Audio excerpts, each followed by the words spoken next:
Hello, and welcome, my wonderful tome readers. Apologies for the lateness of the stream. It's only about half hour, but I did intend to be here on time. And I wish I could say it's because I was late from work. However, it was not. I got off at a reasonable time. I even finished dinner. More than enough time before getting the stream started. The downside is I was watching some Hermitcraft videos, Mumbo Jumbo's Redstone things. I'm like, wait, I could use that in my world. I'm going to try and get that working. And I got that working. If I'd stopped at that, I probably would have made it to stream on time. But then I went, oh gosh, but I need to expand this. I might as well get the resources for it now. And then about an hour later, I realized I should have been starting to stream already. So, apologies. Many apologies. But we're here. We're doing Of the Devil, Chapter 2, technically Part 3, because Chapter 0, which kind of introduces the game, is a free available demo. If you've not played this game whatsoever, it is at this point I suggest you go try it out. It's free. There's no reason not to give it a try. Those who have already seen other people do it, perhaps not played this chapter, it's up to you. You know what you're in for. It's episode 2. You already know how worrisome the spoilers might be for your own enjoyment. But for a very brief synopsis of what has come before, Morgan Evangeline, that's her last name, is an attorney, specifically a public defender. And in Chapter 0, she has to defend a man who's being accused of being a serial killer, who is not. And that case hinged on, a firearm being found there, with his prints on it, sure, but he's also one-armed. And eventually we got to clinch that case with a photo of, at the end, the shooter using the arm he does not have. And with, cool cyberpunk noir setting, there's all kinds of horrible tracking information the government was able to get that also showed that he had not had any prosthetic in for hours. No professional adjustments, tuning, whatever you want to call it, to other prosthetics than the one he is supposed to have for several weeks. And that it takes time to adjust to a new prosthetic. Certainly more than enough time than it would take to get proficient with a gun and rightfully aim directly at someone's heart, which is how his loved one was killed. And we were able to get him off scot-free with some wonderful insights into Morgan's background here and her philosophy, in that, to her, being an attorney it's like gambling. It doesn't matter how good you bluff or not, how well you're able to call other people's bluffs or not, you still need a good hand yourself. In Part 2, we got to get more of her backstory, more of her past. I think it's her university years, and a friend she had who was borderline certified genius to the world, the father of robotics. And we find out that he's passed, which is unfortunate, but apparently arranged a few days before by his secretary, he had left us something in his will. We go pick it up, and it is a wonderful little girl named Serra, specifically an android girl with quite a personality. And so we get a favor called in by Serra to help determine the cause of her father's death. And we do the case, and it's big. And we, in a way, helped him by, unfortunately, finding evidence that could point the blame at Serra having been the murderer, which meant we had to have another court case later prove that she could not have been the murderer. But the only way to have even got the approval for that case, because Sarah's an android, she couldn't be a murderer. She could be the tool of another murderer, though, and we had to implicate ourselves as being responsible. It got us that second court case, and through an uphill battle and a good amount of evidence, we were able to create more than enough reasonable doubt, also finding another suspect who would have actually done the murder, as well as motive for doing so. And we got our girl off the hook. Now into episode... Well, actually, just the end of episode 1, we got a text message about some deal, some off-the-books deal, that we needed to be present for, and the person who's kind of the go-between between us and them, making sure it's like, hey, you still have a gun, the gun we sold you to defend yourself, right? Do you need more ammo for that? We're like, we'll be fine. So who knows what the fuck we're going to start in here. So I guess we'll just go continue from the... No, we can't do... Oh, boy. I hope this doesn't make us start at the beginning. Okay, we can do this. Straight into episode 2. And I will do my best for voices, as always. Oh. Let me adjust that volume down a little bit. Alright. We can choose to play episode 2 in high roller mode. It's pretty much hard mode, limited to 1 save slot. Won't be able to reload our saves while inside the courtroom. Quick saving and auto-saving are also disabled, so we would have to remember to save regularly with our 1 save slot. Yeah. The minimum ante for hands would be increased, and the minimum maximum penalties for answering incorrectly during the trial would also be increased. But we're not going to do that, so don't worry. We're focusing a bit more on the story without going easiest mode. Oh wait, did I miss anything? Oh shit. Okay. This episode contains time-sensitive choices. I'm glad I went back to double-check. Double duration or disable them in the settings menu. Episode contains testimony segments. Objectionable words or clauses will become read when you prepare to call on them. Oh, so we're getting a bit more complicated than the previous sections. Cool. This additional hinting can be disabled in the settings menu. We're definitely going to we're going to increase the duration for the time-sensitive stuff. In fact, can we do that right now? Here we go. We're keeping tutorials on.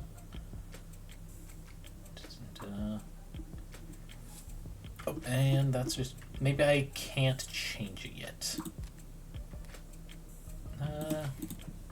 Just either of these features at a point without affecting high roller status. It's intended to encourage risk-taking and discourage save scumming. Consider enabling it if you want to pursue this mystery like a true gambler. Oh, no, we're doing a standard mode, though the difference in style for both halves. Just such a great way that this game, it makes use of its art style to really accentuate the story. Love it. Yep. But yeah, we're keeping them enabled in case I forgot how exactly I did things in the first 2 parts. It has been several months in between each part. So, before we continue... There we go.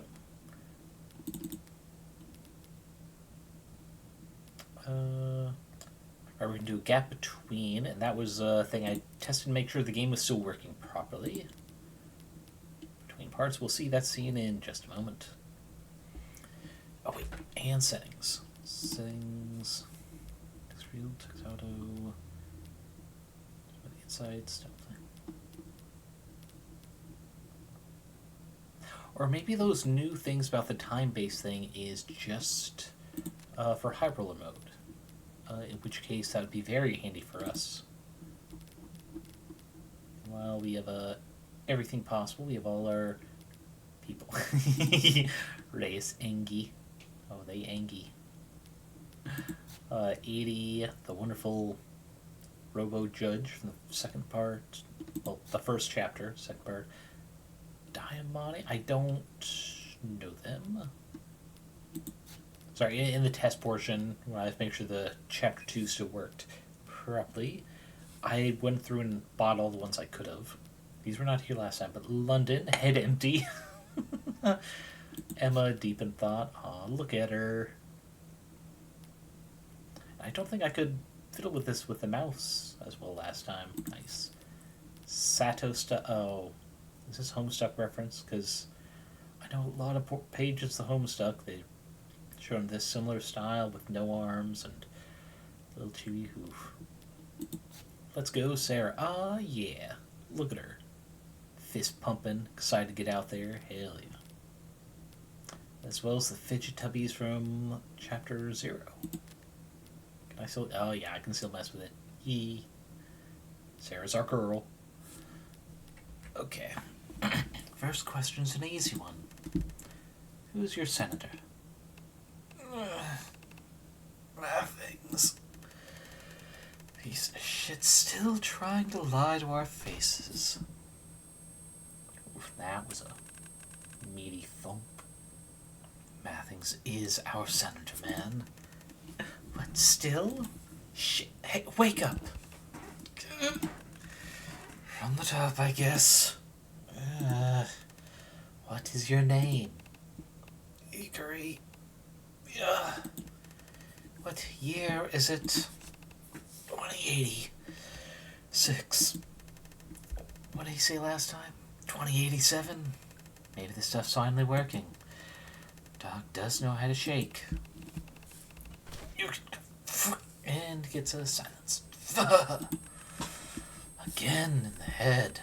One thing I said, one thing I asked, anywhere but the head. Not my fault he's getting an unpunchable face. So we calibrated yet or what? No. But we're as close as we're gonna get with equipment this old. You want to get to the real questions, or does it need more softening up? I just said I won't soften him up in the head. Oh, about it. You still with us, Hound? You're gonna feel migraine hit you like a tram in a few seconds. Do me a favor and hold on to the pain. Let go and the barbatosine will drop you like an anchor. Don't want you a vegetable, right? Yeah, that's spirit. Knew you were a fighter. Question 1. Do you know why you're here? Oh, game. Oh, shoot. Did I click through too fast or something? Nope, it's just a really weird delay. Because you were too spooked to do this over a line. Always the right amount of spooked red. When I tell you there's heat, I mean it. I know. And I always listen. See? Oh, breathable layers. Well, let's say, hold up. This is a cute little outfit. I'm not sure what that segment preceding this was. Was that like a flashback? Is that something happening like at the same time as this? Was that our soon-to-be client? Oh. Yeah, this is a nice little outfit that was kind of teased at the end of chapter 1, and I do like it. It's a certainly more realistic hairstyle than Serra usually rocks. Sorry, that Morgan usually rocks for cases. I like this guy's shirt. Very nice looking shirt. Let's see, he's got gold watch, red screen, so it's digital, but I guess cyberpunk noir type out setting makes sense. We got graffiti, which I think says toxic with a K. Oh, and he's also got this scar here. Rough guy. I would have thought bartender with this here is just like, a drying rag, but it's also got something over his shoulder. Wait, here you go. God damn it. You laughed. Doesn't mean I can see to the point. You're lighter. You memorized the map. You kept it pretty vague, but yeah, I think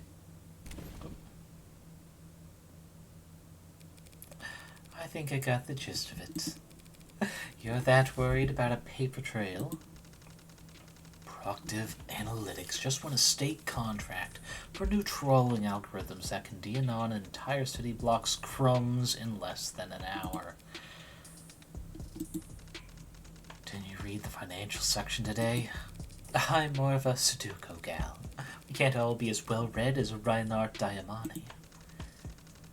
I'm sending you the links, read them, and the rest of the news too. Proposition 492 is going to be on the ballot this year. You shouldn't vote on it blindly. Okay, so he's careful about security, and is very careful about making sure the right opinions are voted for at the ballot box. Which makes it feel like he's not like an entirely underground business type of person, but also it could just be this setting. It's like, if you're a criminal, you gotta be very careful about how you criminalize kind of feeling, which is, I guess, fair in cyberpunk. Also, music, while the same as the last few parts, still cool. For a guy who makes the majority of his living operating outside the law, you sure take your civic duties seriously. Information brokering isn't illegal. What people choose to do with my advice, you declare the income for it on your taxes. Sorry. I promise to take a look at what you sent over. God, how can you be this calm? A chance like this doesn't come around. Actually, we're gonna really quickly check out ballot propositions. With elections coming up, a number of measures related to infrastructure, public works, and funding for city programs will be on the ballot soon. Read on to get an overview of some of the most hotly anticipated issues you'll be able to vote on in the coming months. Proposition 436.2d. Petition for City Council to commission cost analysis on public schooling. Sponsored by Aaron, Houston, and Myers. For the last several decades, all education has been handled through private institutions, typically associated with one or more corporate benefactors. While this has been eased the expense of childcare and pre-university education for many families, some citizens regularly voice concern over children being treated as customers first and customers first and students second. There are several schools throughout the city that accept students at no cost to their parents, but these are reliant on government subsidies, introducing the potential for waste and corruption, and are generally seen as subpar environments for learning. If enough voters say aye to this petition, City Council will commission a study to evaluate the cost and feasibility of reintroducing direct public schooling to the city. Proposition 492.1a. Funding of Atlas Pillar Rejuvenation Projects. Sponsored by Chopin, Howe Industries, and Wickham. Voting aye on this measure will direct City Council to fund the renovation and reinforcement of multiple Atlas pillars around the lower wards, paid for by a % increase in sales tax within city limits. Atlas pillars act as stabilizing points of the city's canopy, super infrastructure, and house all the largest public transit elevators that allow foot traffic to seamlessly flow between the canopy and street level. So let's see, if I recall, the canopy is the physical transportation space for the higher levels of the city, seeing as lower levels are not quite the poor district, but more or less, yeah. The measure is generally viewed favorably by representatives from lower wards who acknowledge that the necessary construction will be disruptive, but point to language in the proposition that guarantees easing of zoning restrictions around the pillars as vital to reducing unemployment in the target regions.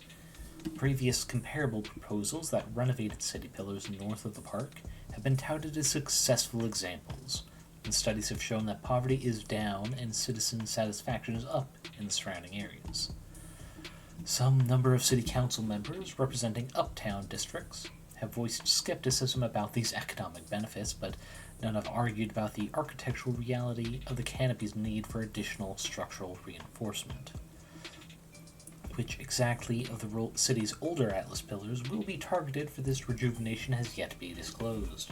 Past experience has shown that, due to the nature of vertically integrated real estate, property values in the lower wards can either skyrocket or even drop into the negative based on which pillars are rejuvenated, and the city is wary of disrupting the real estate market in the lower wards with rampant, outsider-funded speculation. Proposition 4... Okay, I don't think this... This is long.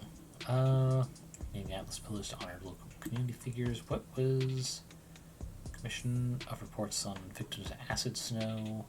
None of these sound like what he was talking about. Let's continue over 493.1a, renaming Atlas Pillars by Danford, Johnson, Sungho, and Wickham.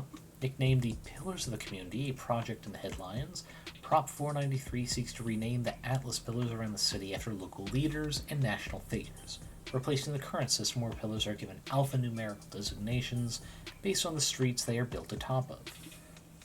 Few members of City Council have spoken explicitly for or against the measure, but polls show general support among the citizenry, with some questions about how the new names will be chosen. Atlas was originally an internal name for the super infrastructure constructs, but leaked blueprints and contractor word of mouth spread the moniker and has become rooted itself in the culture in the years since, despite having what the mayor at the time reportedly described in private as an ominous ring to it, which I get, but I think that depends on how you think of Atlas, referring to the Greek Titan Atlas who holds the sky apart from the earth. I mean, they are a bit of a savior, aren't they? They hold them apart lest more monsters and dangerous titans be born from Gaia, the god, well, not the Titan, pre-Titan, whatever you would call the scale of power above Titans, and Orani, the same deity of the sky, who came together and birthed the Titans. So it's not wholly negative. It's a good figure. They are just... certain depictions of media make them sound more dangerous themselves. Proposition 527.3b. Commission of the report on victims of acid snow, which might be relevant to today's episode. Hernandez, Lang, and Mohammed. The acid snow incident sits prominently at the forefront of the public conscience following the Greyfall documentary that premiered earlier this year. Previously underreported on, while the industrial incident did not create snow, it did not in fact add acid to the atmosphere, the film's eyewitness accounts of the scarring children received that early morning nearly 2 decades ago, as they played in what they thought was an unseasonable snowfall, have spurred public outcry. If this proposition receives enough eyes at the ballot box, the city will commission a full investigation into the victims of the incident, including assessment of damages for what could one day be a public fund for medical treatment. Critics of the proposition argue that after 20 years, few of the victims will still be residents of the city, assuming they can be found at all. Others point to the state lawsuit Gendu Chemicals settled 15 years ago as sufficient compensation for the victims. Though as one of the conditions of that settlement, Gendu did not admit any fault or wrongdoing on the part of corporate leadership.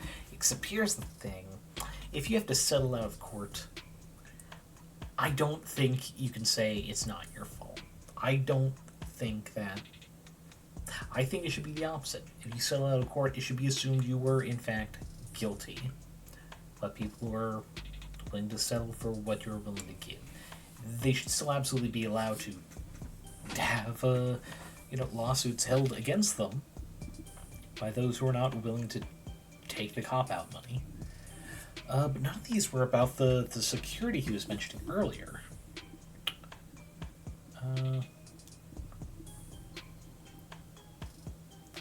Proactive analytics just want a state contract for new trawling algorithm, second D, and not entire city. Yeah, none of that came up. Huh. Maybe it's just in the terms. IoT, the Internet of Things. No, this is always here.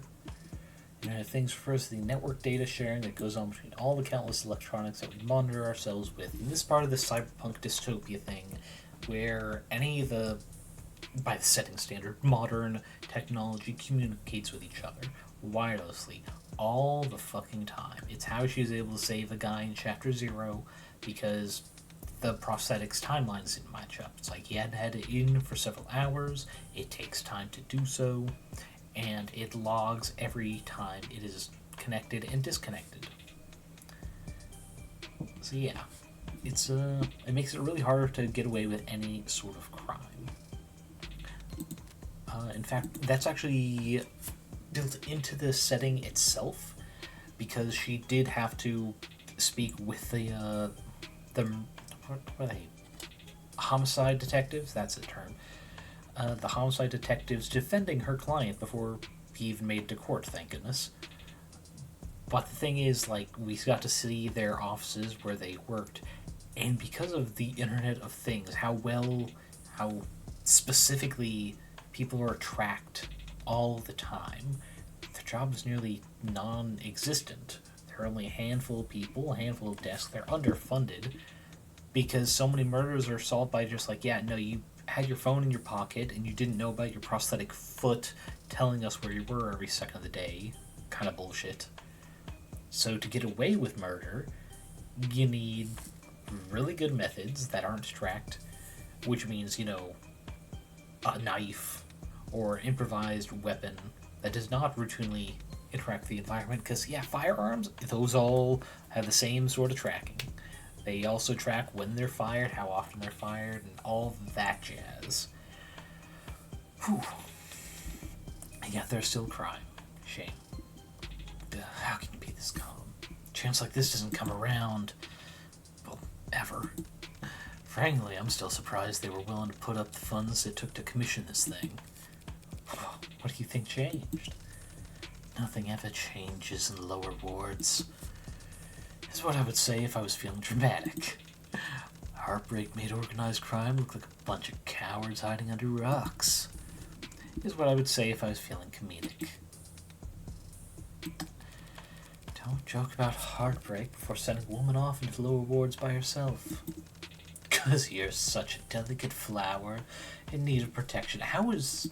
Oh, we finally get her profile for this chapter. It feels like it changes a little bit every time. Occupations: criminal defense attorney. Likes power washers, lamb chops, prime numbers. Sorry, I get distracted by a moving thing. Dislikes lectures. Felt? Or the violin? Personally, I feel a little hurt about not liking the violin because I like it so much, but I get that. What she got against felt texture? It's so... Like, maybe not permanent on your skin texture, sure. But temporarily, it's like nice and gently soft. I don't get it. She plays blackjack, Texas Hold'em, CeeLo, Mahjong, and E-card, whatever E-card is. Favorite flowers, the funny-looking red ones. Liquorus radiant. One sec, that feels significant. I'm going to look that up real quick. The Liquorus radiata. Also known as the red spider lily.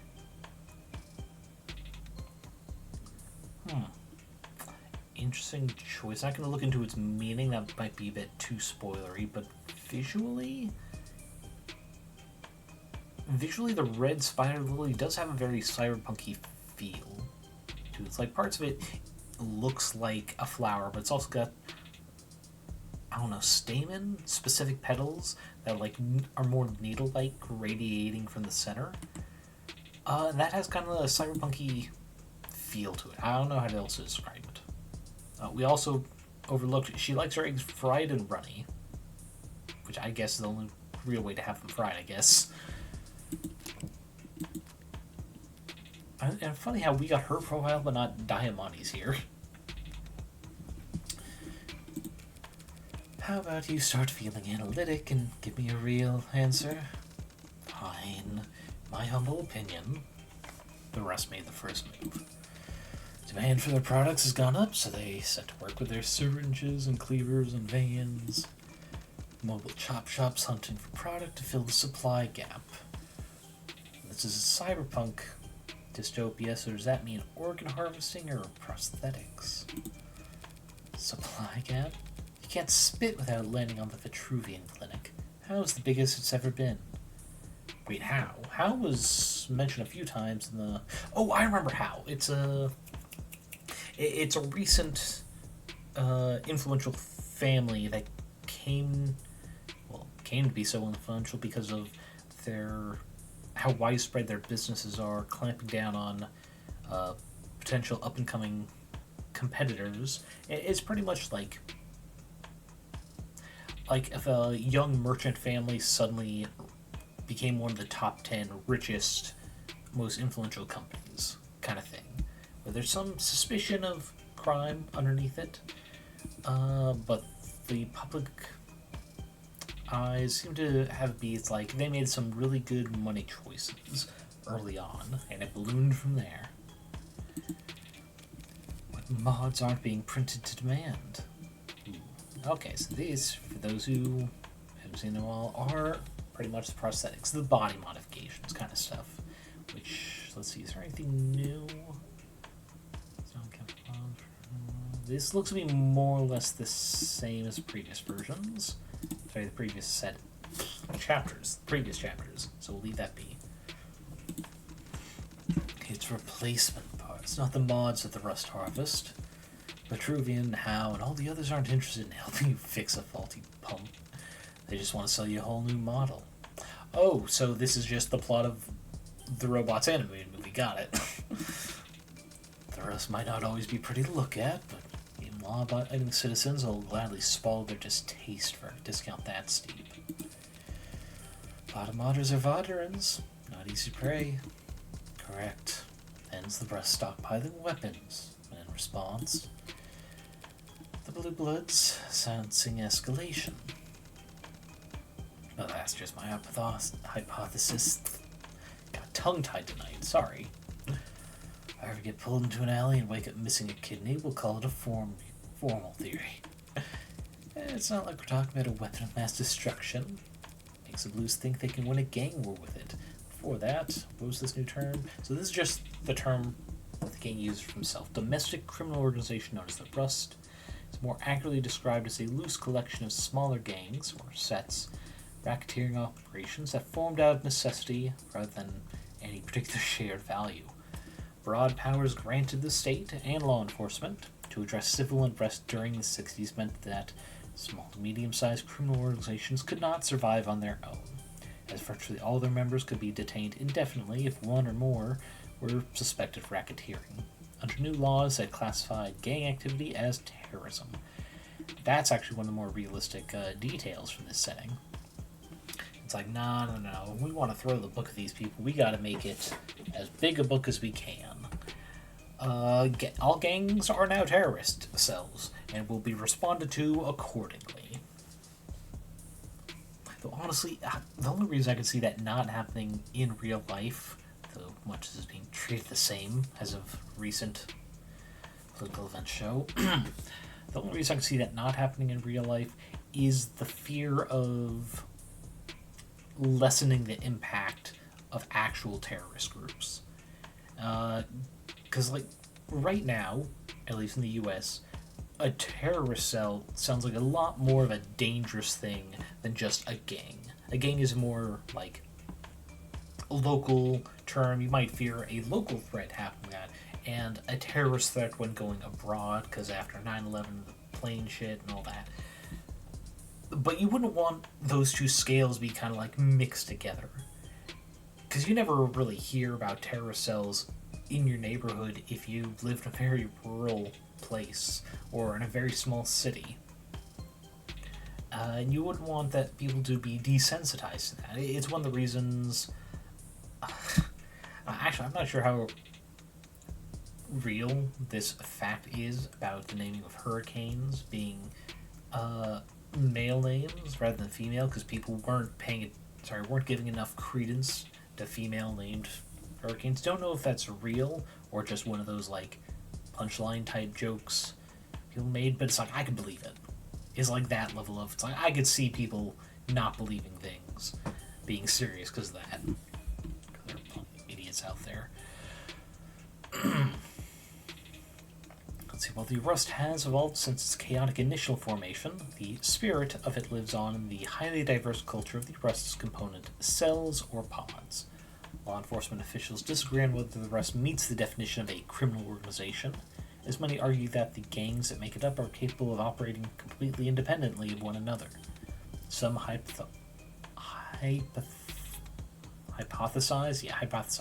the rust serves merely as a shadow on the cave wall, intended to make smaller gangs' patterns of violence seem like well-organized planning. As it stands, the Rust is known for its black market operations in illegal and illicitly sourced mods, offering military-grade or foreign-produced mods to civilians. They are particularly known for regularly assaulting and ripping mods out of their victims for resale. Historically, the Rust have been associated with elevated levels of gang violence, earning themselves a fearsome reputation that has, fortunately, limited their ability to assimilate themselves into other segments of society.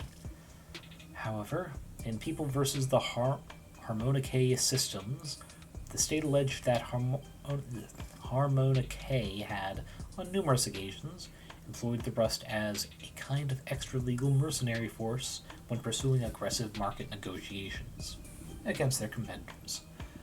The case was ultimately settled out of court for an undisclosed penalty amount, but misinformation has persisted ever since, claiming that the Rust has endured despite its violent tendencies, due to being sheltered from consequences by corporations who contract the Rust as deniable mercenaries.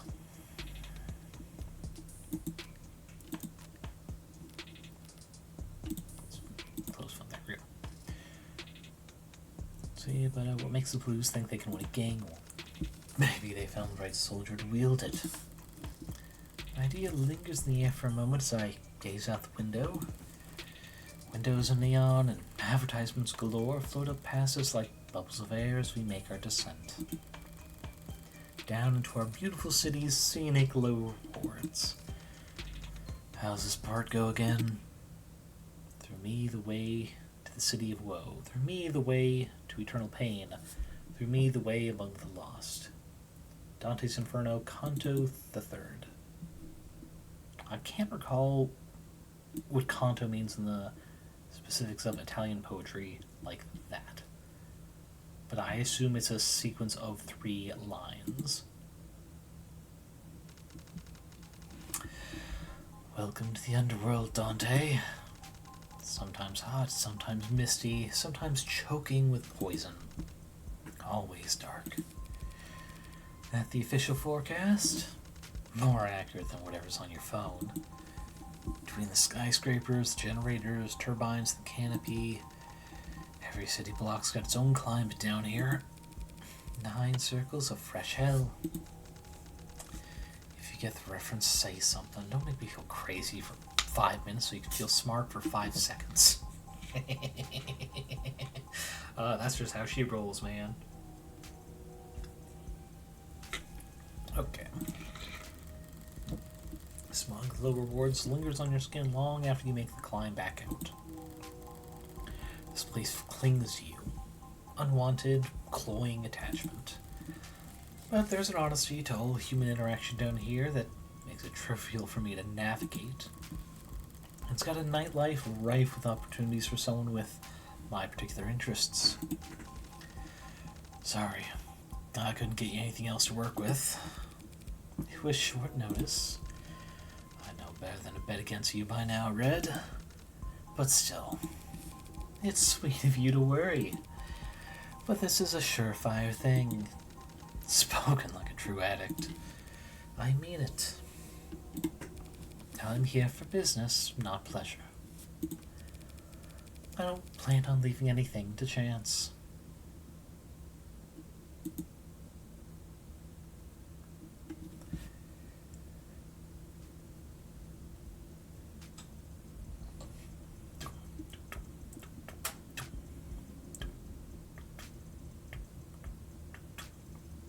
Avoid the populated streets. Turn away from brightly lit spots.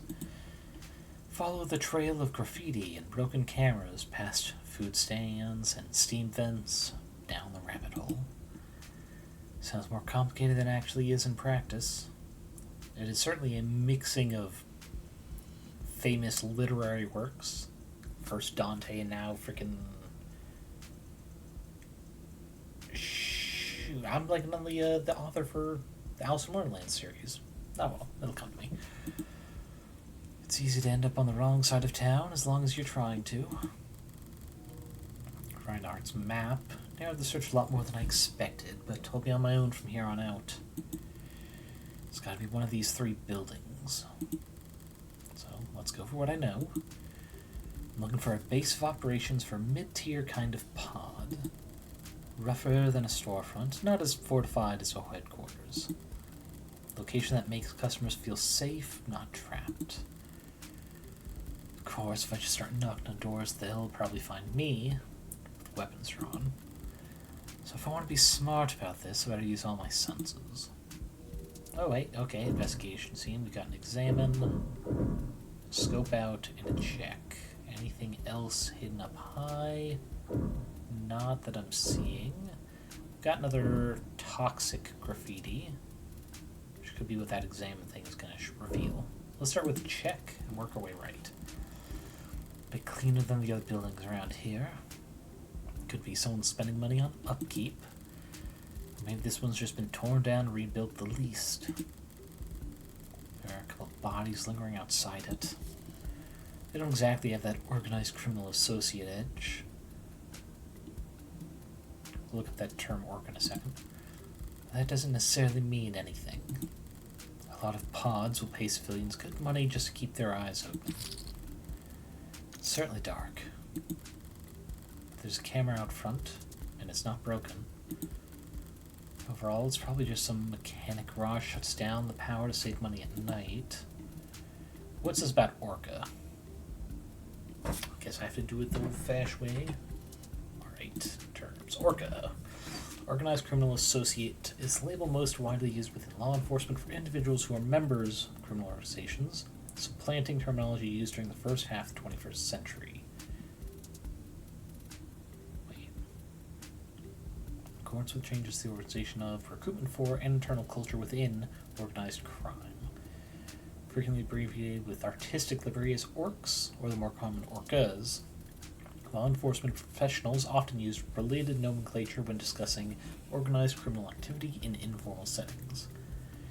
Example, an ORCA may also be referred to as a killer whale, KL, or KW. Orders may be called pod, well, I guess it's just another slang for a term we've already been using in character of gang, but okay. Next, scope out here. Oh, this place looks like shit. Looks more like a haunt just dry enough for users to pass out in than anything else. It's plenty conspicuous, but the level I'm looking for would be considered a made man. Respectable. Doubt they'd be willing to have to step over trash constantly, just keep a low profile. And finally, examine. The windows are all dark, like no one's home. But they're all shut too. So it could be that they're just tinted. Alley's clear. Fire escape's still there for the most part. Could pass for an alternate exit if need be. That door. Looks sturdy enough to bounce a bullet off. Someone's been renovating. Okay, might as well pull the trigger. Dingy, but not a shithole. Some secure features, but the paint's not too shiny. Goldilocks takes it, is my best bet. So unrelated, though they didn't mention it, toxic might have been a legitimate sign. What's this one? JIZ5 or 25? Why? But why? Why do I feel like I'm being watched?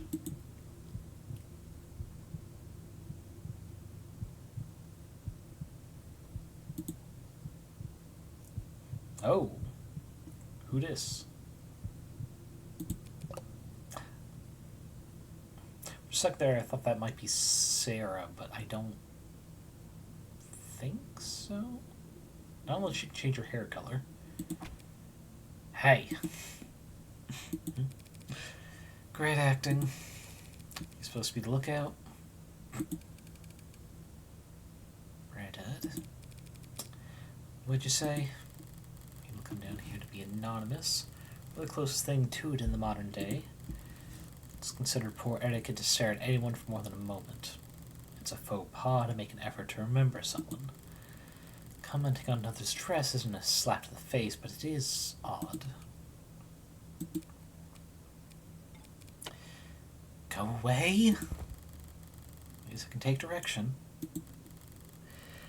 Whatever. Look up being around just confirms that I picked the right building. Time to try the door. I'll make him open up. Money. Knock. Honestly, it's probably money. Just calling out who the fuck is gonna knock it? Nah. I have money. Actually, I have a dark card. I should have provoked a reaction. Grunt, footsteps, something. Place my hand against the door absent-mindedly, ready to move to plan B. And I feel movement. Locks being checked, perhaps a doorknob palmed. Anxiety and curiosity pit against one another by an onlooking greed. How do you enter a closed room? First, you try pushing. When that doesn't work naturally, you forget it. I'll find some other. No need for master keys or any other trickery. Now, to answer her earlier question of how do you get into a locked room, well, you get someone to unlock it, right? If you know what you're doing, doors will open for you. Like magic.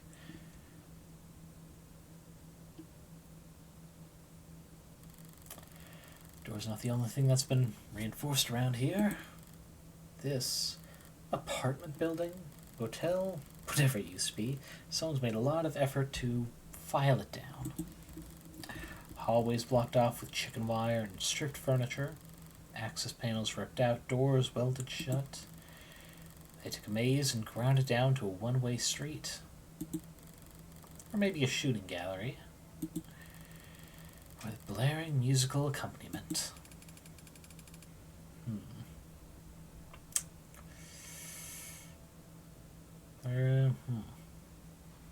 If I was going to bet on anything, they look like a bit of an envy here. What voice to go with? They might be temporary, they could be long-term.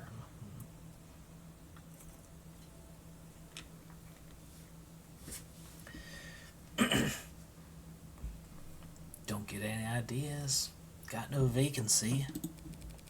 And here I thought I found my dream home, Mr. Call me Trey. And too bad. We're closed this month. Alright, Trey.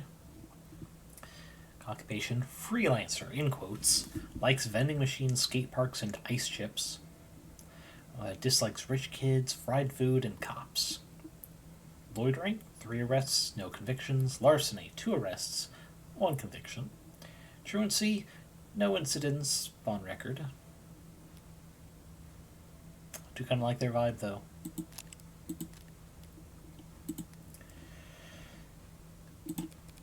Wait, you're serious? You rent these out? Of course we do. This is a business. Right, and you see a lot of demand. This lower ward's bitch. Sighs the word without emphasis, like a subconscious honorific. I'm not honored, but I can't find in myself to be offended either. Tons of stray ducks that'll pay top for a sight to lay low a night or 2.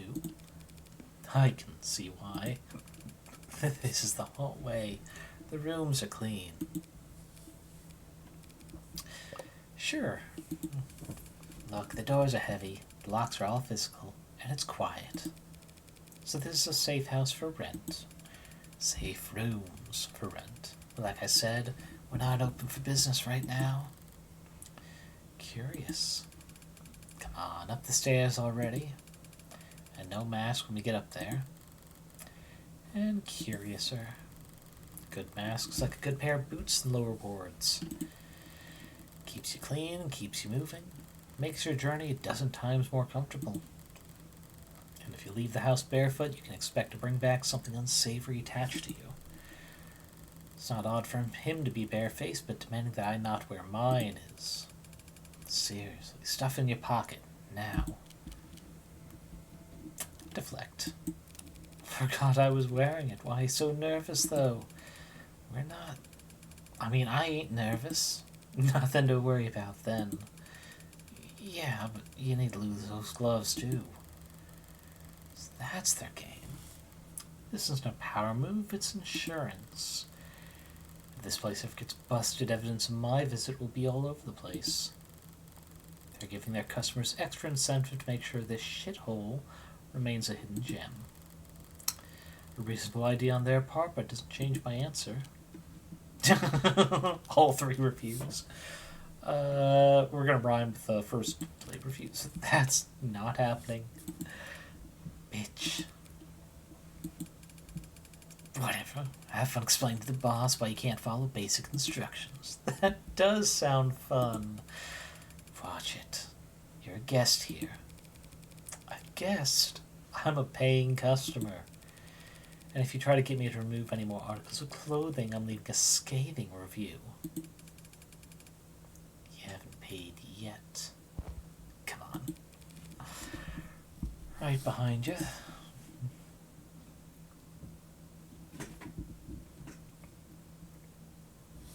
I'm glad Morgan knows the setting better than me. I would have gone like, so they're snitches for the cops, trying to get face and fingerprint info. Would not have gone for the, they wouldn't let customers leave evidence for the cops to come busting in the door for. Through here? Yeah, hey, I'll get the door. Ooh. Nice little change of music. Let's see who we got here. Visible gun, visible bandage, neon blue dragon tattoo. It looks like, what, a cheap iron necklace? Doesn't even look like silver. Ugh, cheap. Ha!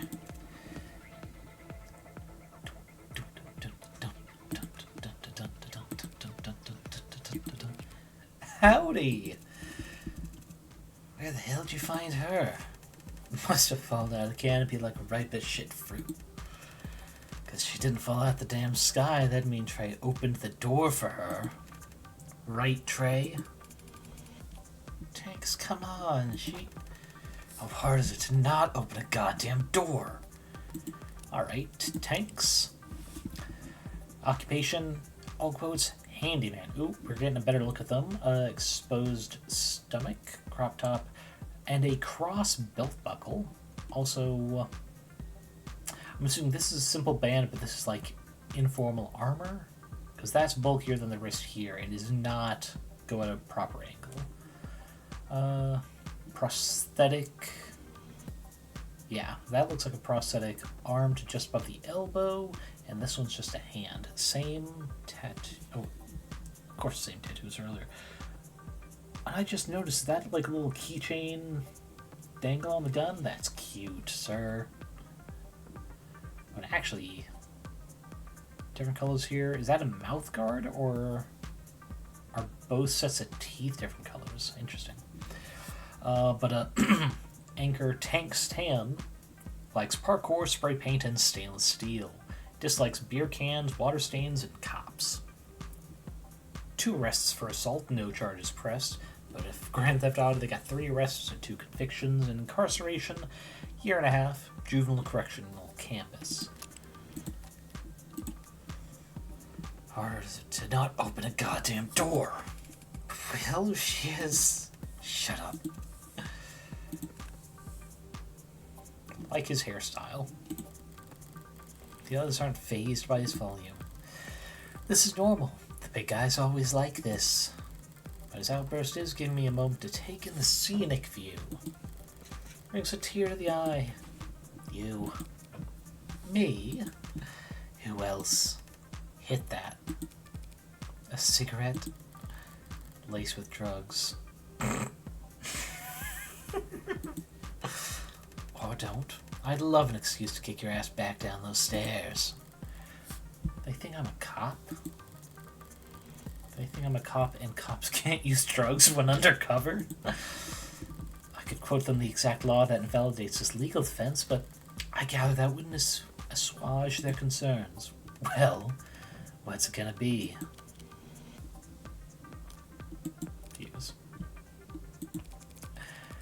That was in your mouth, man. What? Sorry. It's not that you're bad looking, it's just... Trey! Who the hell is this red bitch? You trying to jinx us? She's a customer. I know she's a customer. We get customers every other day of the goddamn year. Why do you have to bring her in here tonight? There we go. This is it. I found the place. Well, Creek, she's got... Look at me. Don't talk to Creek, talk to me. She's got a dark card.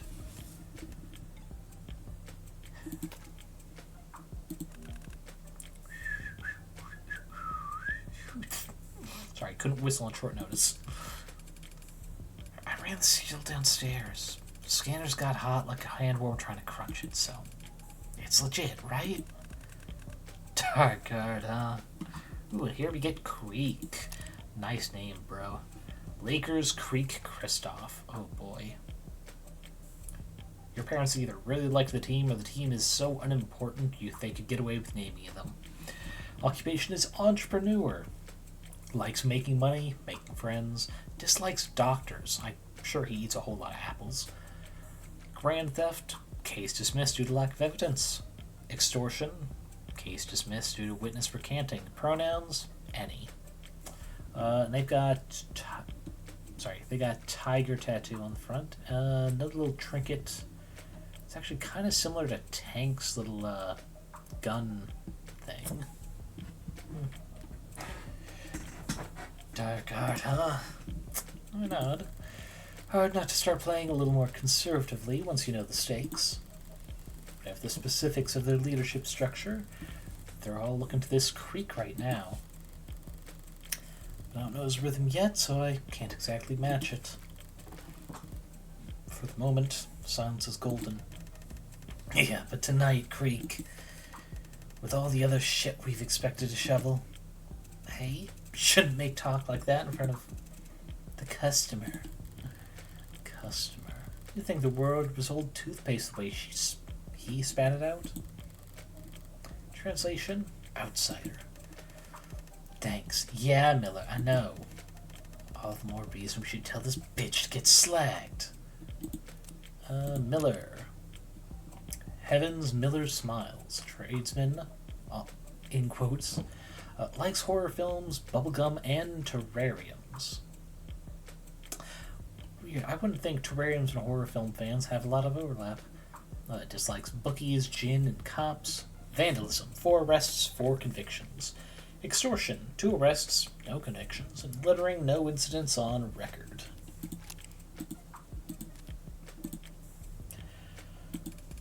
Look, she's here now. So why not take her money? Oh, what? I got a better idea. Fly directly to the forehead. The loud one. Tanks? Pressing a barrel directly into my forehead. Why not take her for all she's got? The metal feels cool on my skin. Reminds me of a stethoscope. Breathe in. Try not to sigh at the theatrics. Instead, I make eye contact with Creek. Hey now. You can put that away. He reholstered his firearm without so much as a click of the tongue. Mid-tiers, like I thought. They've got something approaching discipline. Mind the safety. Get screwed. So, we good? We're good. We are good, right, Creek? Threading a thin needle, lady. A lot of moving parts beneath the surface here. Give me a minute to clear my schedule for you. Make yourself at home in the meantime. Just don't hover, yeah? Of course. You won't even notice I'm here. Alright, what do we got to look at? I can't even read that. I assume that's just looking at them. Check, talk. God, I can't even see this corner. Mark on that. We'll check the door. The door's nearly as sturdy as the one out front, but a lot more slapped together. What was it originally? That a walk-in freezer or something? But no, but we had an agreement about hovering, yeah? Yeah. It's barred from this side.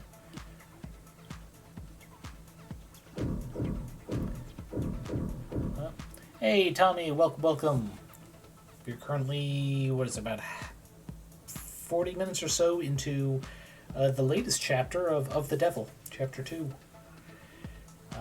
We are currently trying to finish a deal with some, what you call them? What is it, mid-tier criminal organization? Nope. Bit too far down. Yep. Mid-tier criminals, because they've got something approaching discipline. Let's see. This one just, pointed their gun at us, point blank, directly to the forehead. But nothing. You're just kind of glaring at me. It's my job to glare at suspect bitches like tanks. It's just superstitious. I wouldn't call it a superstition till it stops keeping you alive. I'm not. Did I pass a black cat on my way in or something? It's your clothes. Again? Didn't know your fine establishment had a dress code. It's not a code. It's just bad goddamn luck to wear red. Bad luck to see red, man. Same thing. Nah, you see the red hood, then you fear for your life. Cosplaying as her is weird, but it won't doom ya. Great, it'll only doom us. I don't think I've heard this particular ghost story, boys. Really? You're blending in so well. The Red Rider Hood, the Shinigami, Grim Reaper of the lower wards. Spot her on a misty night, end up by morning light. Creek, don't start that shit when you don't even believe it. Don't have to believe it to have heard the rhyme. You've never heard of the Red Rider Hood? Little girl in the fog and a big red raincoat. Misted in the crossfire of a shootout between pigs and robbers. Wanders ward and seeking revenge? Okay. I'm guessing that, yeah, just slang to shoot or to kill. A gun that size could miss a crowd from 100 meters, even if you weren't aiming. Great example. Alrighty. No, never. Even Updowners knew this stuff. You gonna tell me you've never heard of the Cyberpunk or the Little Lord Next? Okay, this is new. Mythologized countercultural icon or wave being. Originally a term coined in short sci-fi. Cyberpunk historically is referred to the counterculture. No. Is this just describing what the cyberpunk genre is? I thought it might be a specific thing for this setting. Oh wait. The so-called singular cyberpunk has become the 21st century man without a name, a wanderer with their own rule of law. Cultural critic Simon Essentia summarized the appeal as thus: there's no such thing as a 21st century hero. Is any one to the most vulnerable among us? Turn to the past for guidance.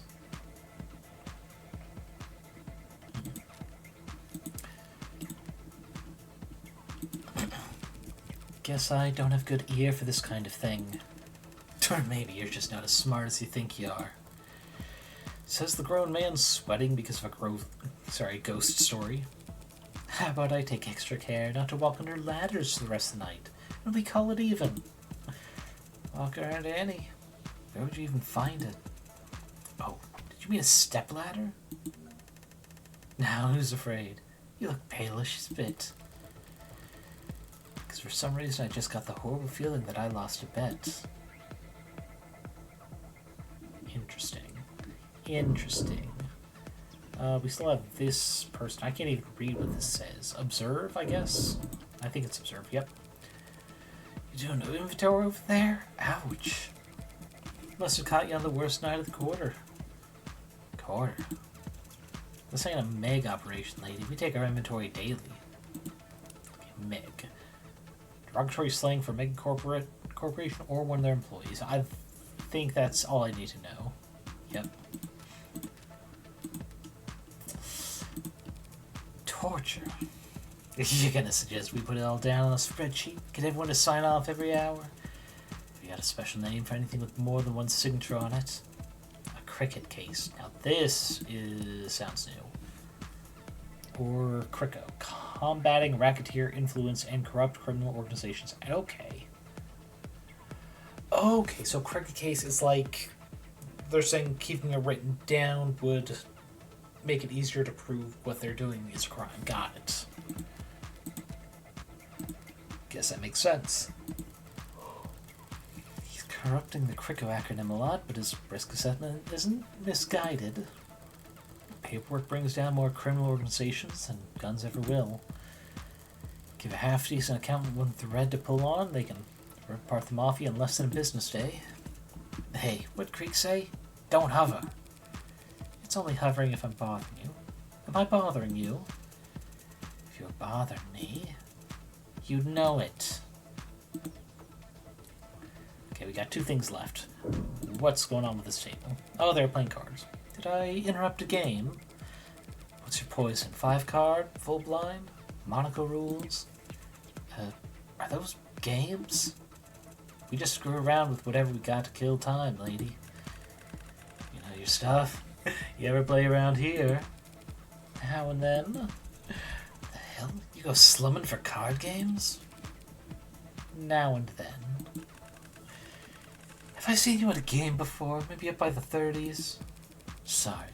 Must have been some other redhead. Damn. Thought I finally got my second chance at getting that beauty's contacts. You practice that one a lot? Practice it a little. How's it working? Keep practicing. What's left? Yeah, talk to Trey. You good, buddy? Looking all sweaty. Well, that's just because I was exercising before you showed up. Uh-huh. But you don't believe me?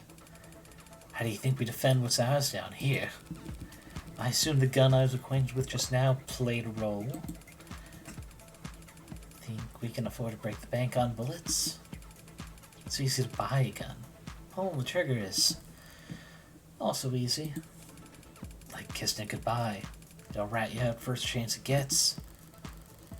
Diversion of firearms would explain the relatively low fatalities for gang-related violence. The big names can afford to buy a new gun every week, but right from beneath them it comes down to crowbars, clubs, knives, and mods. Well, I'm sure you all do very well in your fistfights. Fistfights, Juvie. Sounds like recess shit. Sorry. Fisticuffs? Laugh it up. The first time you hear the sound of a steel arm makes caving a skull in, you'll get exactly how we operate. Right. Sorry. That should be it for the scene. Alright, come here, pull up a chair. Let me ask you something before we get started. What was your first job? Waitress. Waitress. You remember this feeling. 9 p.m., diners filter out, doors close at 10. Y'all start turning off the grills, taking out the trash, settling down. And then some mouth breather comes in at 9:40 with big blank eyes, expecting you to find him a table. Yeah. Yeah. Asshole behavior. Not breaking any rules, can't arrest him, can't shoot the guy. Even if you wanted to. So, related note, you're here to buy. A paying customer happy to have ya. Just read the room, Kay? Sure. And no haggling. Now what are you here for? Well, can't be honest about that. Time to build a story. This creek seems less high-strung than the others. He must have a few years and a couple promotions under his belt. He might be on the 3rd floor at the moment, but in spirit he's still on the street, earning. Everyone above him is in more managerial positions. He's in between crowds, isolated. And he seemed entertained by my poke at the big guy. Putting that all together, I'm not actually here for myself. Truth is, I can't hear anything over the damned screen. Grab the remote sitting on the edge of the desk and turn off the screen. That's better. The hell did you do that for? It was too loud. We like it loud. Screws the bugs and wires and cops. You a cop? Keeping it at that volume could damage your ears. You'd end up yelling all the time. Relax, Tanks. Like I was saying, I'm actually here for someone else. My boss, to tell you the truth. That sucks. Does your regional manager want a mate to order a heart attack at his retirement party or something? You're not that far off. His son's turning 18 and he wants a party. An organic party. Hell's that supposed to mean? Hell if I know. But a co-worker let us slip that I smoked a few times in college. So boss goes and hands me his dark card, slaps me on the rear, sends me down here. Told me to get everything his son needs for the best graduation ever. That's rough. Pretty lady like yourself shouldn't be stuck around errands at this hour. Not in this part of the city. It's not safe. Speaking of which, Miller, stand up. Raise your hands. I oblige, but the lanky one keeps staring at me oddly, looking me up and down. It's not complimentary. He's searching for something. See, normally I would never be this poor of a host to such a nice customer, but boss is right. Yeah. I've been real micromanaging lately. It's kind of becoming a problem. So, we're taking a little more care on new faces.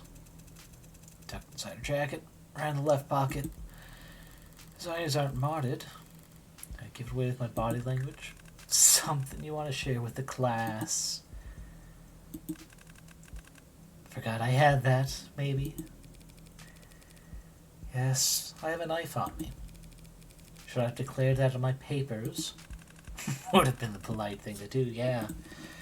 Sorry for the poor manners, but a pretty lady like me, this part of town, guess I was just being careful around new faces.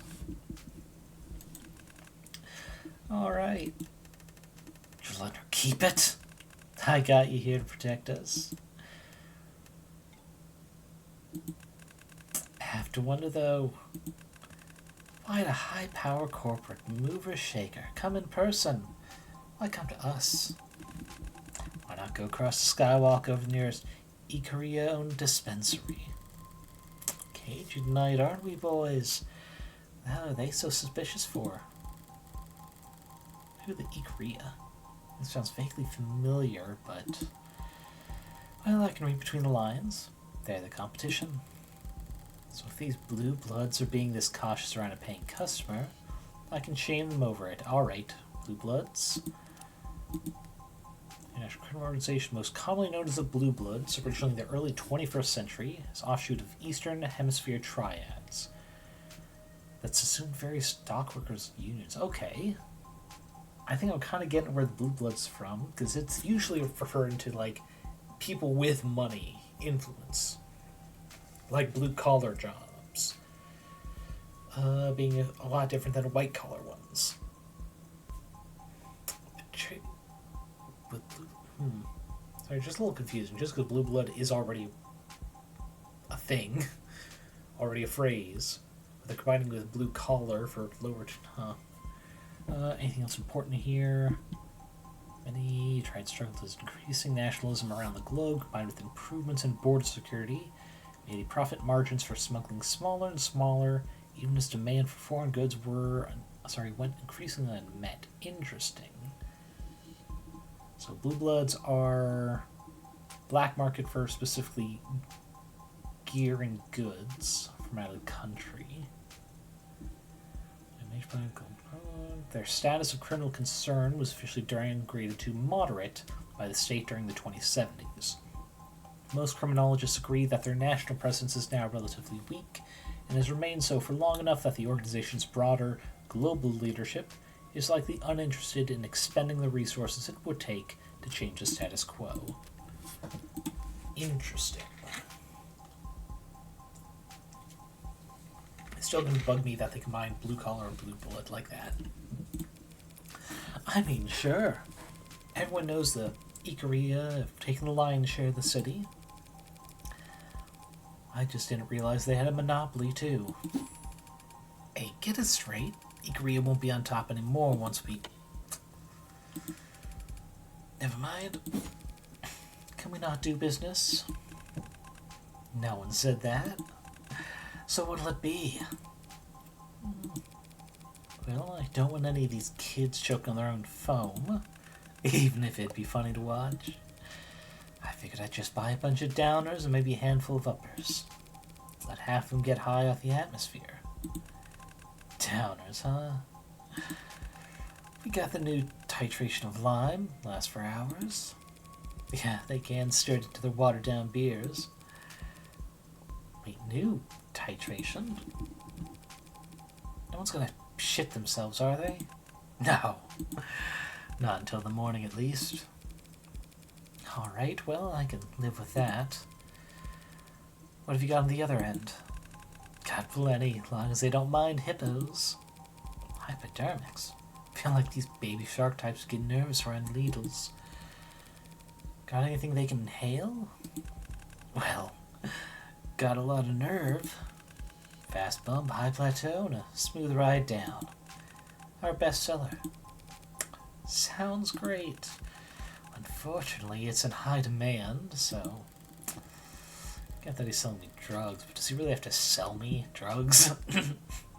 Oh, that is fair. Let's see, Nirvana specifically. Metahexfenolil is an illegal stimulant sold in black markets. And, schroedinger. When taken as an inhalant, it is a euphoriant with mild hallucinogenic properties. Recent months, its growing popularity has led many to suspect that the drug is being assessed for legalization by the Bureau of Narcotics Oversight. Interesting. The process is considered a drug for legalization is kept strictly confidential in order to prevent rampant speculation in the pharmaceutical market. However, increases in the sales of the precursor chemicals for making metahexfenolil, God, that's a mouthful, seem to indicate that producers are anticipating its legalization. Nonetheless, the relative obscurity of said precursor chemicals has made the uptake particularly noticeable. Supply has not been able to keep up with this elevated demand. Possession, production of, use of, or trafficking in metahexfenolil is a crime even when the drug is legalized. Previous violations of narcotics law are not granted amnesty, which is bullshit.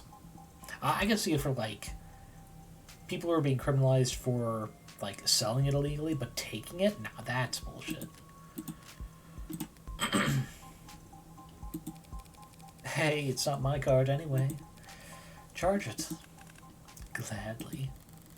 Type away his tablet like this, he almost looks white collar. Checks out, right? This area's legit, so... Yeah, man. You already said that. It's encrypted, Trey. It's not meant to be a one-tap purchase. Oh, dark card. The gold standard of untraceable fund transfer among the criminal and financial elite. Your average citizen wouldn't recognize it as anything special. Looks like any other credit or debit card. Only reason I recognized it is because they flash all the time back in my apprenticeship. Mostly for drawing lines, but sometimes for purchasing. The question is, I'm questioning what they mean by drawing lines. Is it like line in the sand type you or us type thing? Or drawing lines is like the drug use cliche of using a credit card to separate doses, shares of any nose candy type drugs. Hard to convert the funds back into cash, but if you want to buy or sell on the black market, you couldn't ask for better. So what the hell is going on? I'm taking some very enticing bait here. An amenable mark, spending money that's not her own. They should be salivating over me. Instead, they're practically x-raying me. Why? Interesting decor. Finally, someone notices. It's nice, right? It's called cherrywood. Redid the paint myself with a finish I had imported. It is a nice piece of furniture, Creek. And I was referring to your paperweight. Oh, yeah, that. You like it? It'd be funny to say no. But I'll say it, sure. Sure. It has a certain rustic simplicity.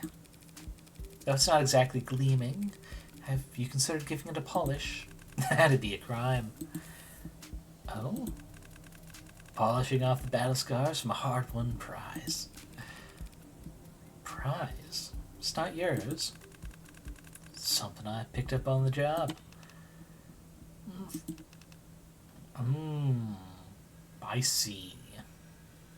This is why they're trying to hurry up the transaction.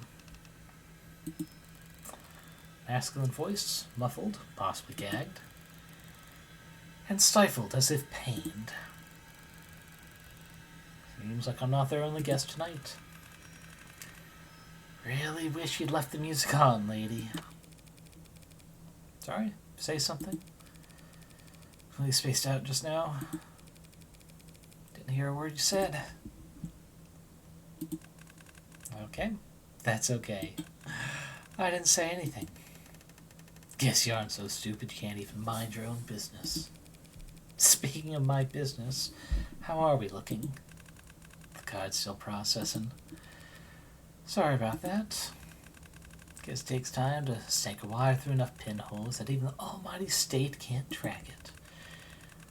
Takes power too, apparently. Batteries plummeting. Ugh, dark card. Almost more trouble than it's worth. Definitely didn't do its previous owner any good. Before I palmed it off his corpse.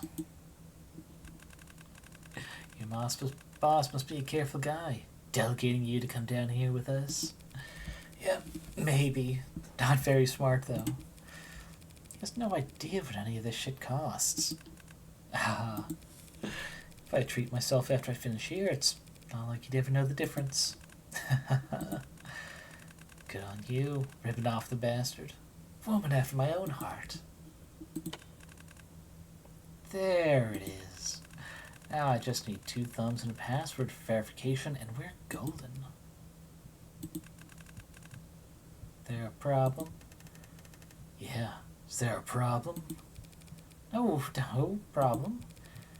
Sorry, it's just something I heard. And what's that? That the Blue Bloods have gotten something special in recently.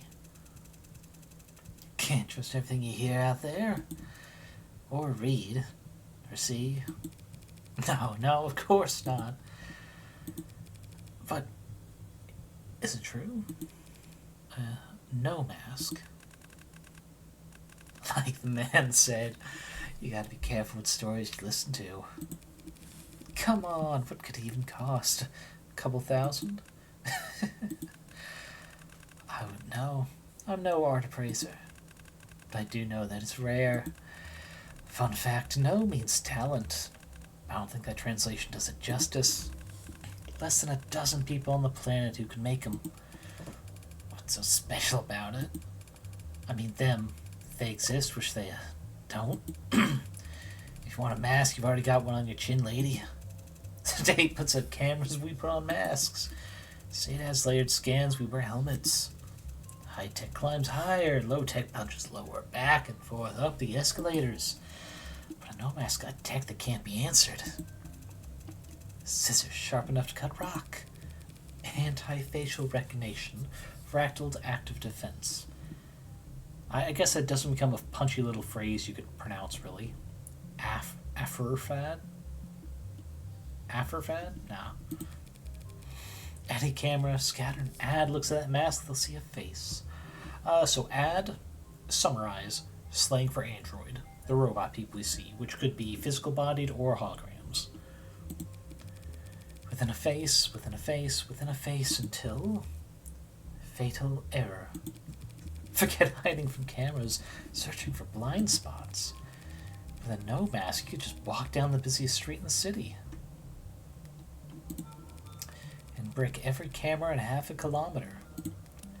Interesting. Oh, we'll do this just so it's no longer on the red thing. No. Translate literary abilities, a world-renowned form of Japanese dance theater with traditions, codified performances, What about modern cyberpunk usage? No, nothing. It is just the history of no mask. The masks are masterfully crafted such that a single static mask can convey sorrow, fury, joy, or terror by merely angling the head differently. So, considering that this is not a court case scenario, you're literally making a deal with criminals, this is going to come up in the case, isn't it? You know your stuff. Buyer beware. But if this mask could do half what you think it could, anyone who got their hands on it wouldn't be part with it easily. So how much? More than you can afford, that's for sure. I don't know about that. I've got pretty nice stock options. Maybe you do have the money. That's not the issue. I can't sell it. It's already been spoken for. End of discussion. Well, sure, you can't sell something that's been spoken for. But things get misplaced all the time. Delivery carriers showing up the wrong address, missing packages, ending up in the backs of storage facilities, merchandise falling off the back of the proverbial truck. You weren't sent here on some errand. Shit. What is it? Take a long look, boys, because you may never get another chance. We're breathing the same air as a genuine consultant. She's some kind of mega spy? If I was, couldn't exactly come out and say now, could I? Oh, shit. Is it really this easy? Yeah, that's real smart talk. Now give one reason I shouldn't paint your brains onto the wall. Because I still haven't paid for my purchase. Definitely got the nerves of a consultant. They teach you that at some fancy uptown corpo school. Or is it something you were born with? Something I was born with? Probably. But believe it or not, I'm glad we're having this conversation. Honesty always speeds up the negotiation. So in the spirit of cooperation, why don't you start being honest too? How's that? You don't want my money, traceable or otherwise. The only reason you'd entertain a customer while in the middle of whatever bottleneck you're keeping behind that door is because I have something rare that you desperately need. Don't assume desperation or need. How about want? You want the dark card account itself, not whatever shitcoin currency it holds. And why is that? To steal from your bosses. You don't know what the hell you're talking about. They're the ones stealing from us. Yes, I'm sure you have very legitimate grounds for a wage theft suit, but I don't care. Whether it's for running away, skimming off the top, or just as insurance. You want a wallet they don't have eyes on. Since your tall friend hasn't misted me yet, it seems like you're willing to barter for it. So, the card for the mask. Not even close. The card, plus 2/4 worth of my salary, that's nearly... Ah, sister, you don't have the cash for this purchase. And it ain't the kind of thing you can get a loan from the bank for. I don't like it, but... Not cash, then. Might as well try it. What about information instead? I'm not going to say it's impossible, but it'd be one hell of a piece of intel. I could give you heartbreak. What did she say? Funny. That is funny. Heartbreak. The famous anarcho-terrorist in the country. That's some Meg's beck and call. Upgraded to anarch-terrorist now? Ugh. Lots of people were laughing very hard, having short of the right socks for each of his kills. Hold up, seriously? Now, why do people buy this conspiracy shit so easily? I don't get the joke. Why would we want Heartbreak? To learn from him? Make an example of him? Hire him? You Blue Bloods have been fighting the Rust, the Korea, the state, everyone who wants peace for decades.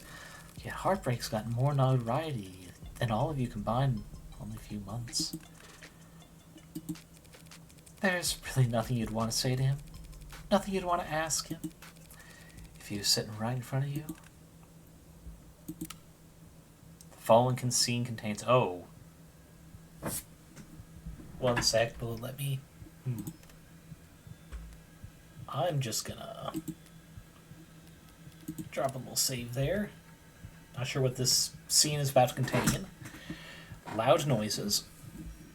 Okay, I'm temporarily going to turn down the game volume.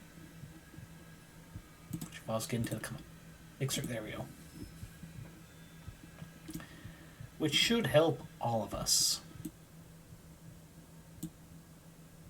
Okay, it might still be loud at this sound, but we will see how bad it gets.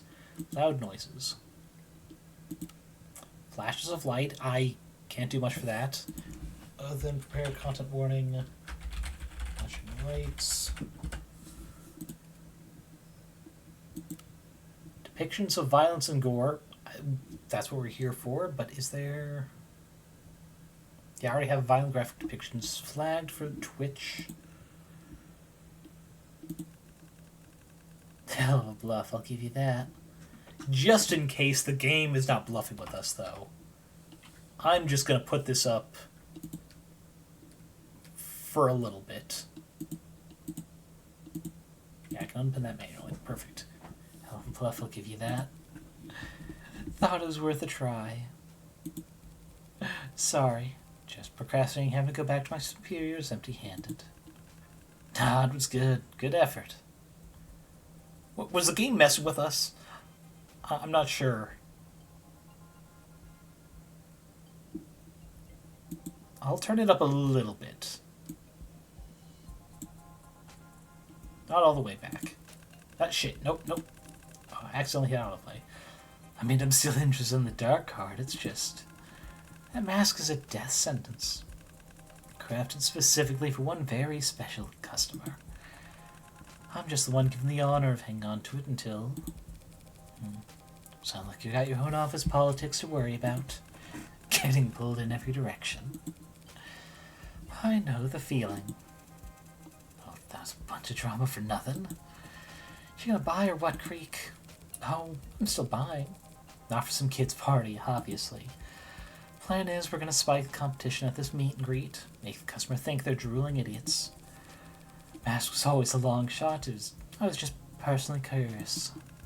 Curiosity can get you into trouble down here at the bottom of the world. Don't worry. I like to think I know a thing or two about discretion. I can see that. Let's wrap this up then. Password in your thumbs, please. Sure. I'll just take out my gloves here. Oh, yeah. Make a snap with my right hand as my left extends towards this. I think the game may not have been bluffing. I'm turning the volume back down for a little bit. Yeah. Here it is. Viewer discretion. Here we go. Real quick, before I forget, do you have a bag for all this? Yeah, actually. Got a few in this drawer. The hell? I'll need to distract him for a second. This game. Less than one heartbeat. Oh, pulled Tank's gun. Clever girl. Did tell him to mind the safety. big one made a small noise. He looked down to see that his own gun had blown a fist-sized chunk out of his torso. Holy shit! Ooh. He jumped up fast. I was expecting to blow his head off. Behind a motion, shape charging towards me. Spinning left, I draw my knife, exhale, and lower my shoulders. There. Loudly broadcast haymaker swinging from his right. Bad instinct. Must got used to those sparklers making people flinch. 1 sec. Okay, we didn't get to see the wound, at least not yet. I step in, and his bicep smacks dully into my shoulder as I place my knife directly into his carotid. Gripping that knife with all the strength he has left. Wait, is he really going to try to pull it out? Someone's been stabbed. What do? When applying first aid to a punctured wound, removing the foreign object is not recommended, as this can greatly increase the rate of blood loss. Another bad instinct. Oxygen cut off to the brain. Already losing vision. And dropped with all the grace of a garbage bag hitting the bottom of the dumpster. So that just leaves... eloquent. Hasn't moved a muscle. Newest member, weakest in the pack. Personally, I wouldn't have given the new guy guard duty, but hindsight's 20/20.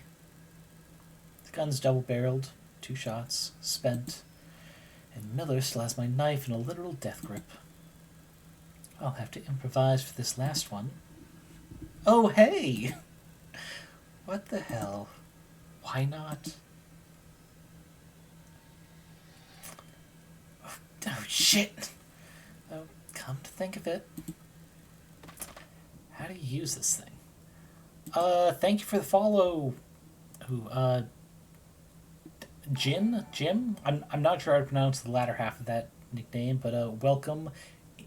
Interesting timing. Do that middle murder montage. But here we are. Alright, good to see you. I hope you're having fun. I'm going to wrap up this before we get to chatting. But I hope you've been having a good year, as we are now officially 1 week into it. Despite everything that's happened. How do you use the thing? It's a sword. Swish, swish, stab, if I learned anything from red versus blue. Aim for the bleachers, I guess. Oh, fuck. Here we are. Of the devil. His due. That was a wonderful start to the chapter. I have no idea where it's going to go from there, though. But we can safely turn the volume back up, I guess. Because it did give a warning about volume. And with them all dead, we can get rid of the flashing light warning. Unpid there. But yeah, hopefully the game is not too spoiled for you at this part, and you are already familiar with parts, well, Chapter 0 and Chapter 1. But our criminal attorney, who is both criminal and an attorney, has just murked 4 people for, what was it? You might have gone here after that part. A no mask, which is supposedly a high-tech mask that any ads or cameras would have you happen to glance upon it will just get overloaded with information and forced to shut down. The most anonymous of anonymizing tools, I suppose. But wow, yeah, that was the coolest segment I've seen in any parts of the game up till now. That they just came out strong with Chapter 2. I am appreciating the hell out of this. I'm curious about who they've got, well, who this group had locked up in the freezer, but oh well. Barely got 3 centimeters into his neck. Must have hit a vertebra and stopped dead. Still got the job done after a few whacks, but, well, it's my first time with a sword. And I've never been very good at anything the first time. I've always needed lots of practice. Okay. Music should have deadened the sound of the gunfire. And that gun was heavily modified. If it somehow still has its tags, they can't possibly be functioning properly. So I've got a window of opportunity. First things first, gloves back on. Shit! Wow, someone's lively. You... Who the hell? Some kind of mod keeping him alive? Cruelty under his circumstances. I could hear that slug tear his intestines apart. I mean, I'm not sure what her experience is with killing people, but I don't think destroying the intestines tends to be a quick kill. An inevitable one, but not quick. The pain alone should have knocked him out cold, yet his fingers limp, his eyes sharp. Paralyzed. There are rules. I thought... Blood's pooling fast. You've got 4 minutes. 4 minutes. For what? Everything. You're no mech assassin. You're too talkative. Who sent you? Vox? Grey Lady? Oh, that red should... You're the Rust's newest rabbit dog? Caribou? It's cute how you all give each other nicknames. You're civilian? Where's the mask? What? Go to hell. You just looked right at the desk drawer. I thought you said you played poker. Need your keys. A civilian thief. Theft is victimless. It's robbery when violence is involved. So you're just out of your goddamn mind. I'm the last person you'll ever talk to, Creek. Your choice, but do you really want to be rude? You seem like you could take it. Key clicks in the small safe and I pull open the door to reveal paperwork. Page after page of spreadsheets, diagrams, and text, all printed in red. Is this important? So consider it. Just throw it anywhere. Okay. I was joking. 3 minutes now. Sarcasm will cost you time you don't have. There it is. Gleaming darkness at the back of the safe. So that's it. All this, all of us. For that? Just for that? I get asked that question a lot.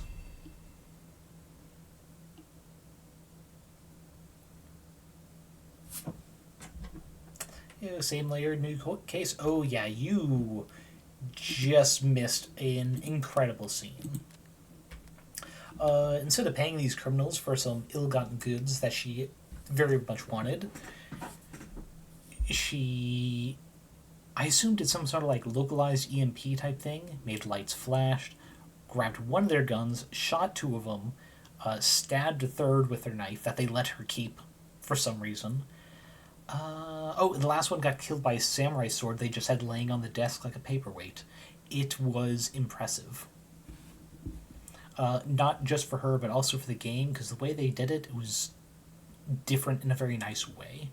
So sorry you missed that, but definitely look forward to going back to the VOD later to check it out. It was intense, and I loved it. And apparently this game series has only like 1 writer. They're fucking blowing it out of the park.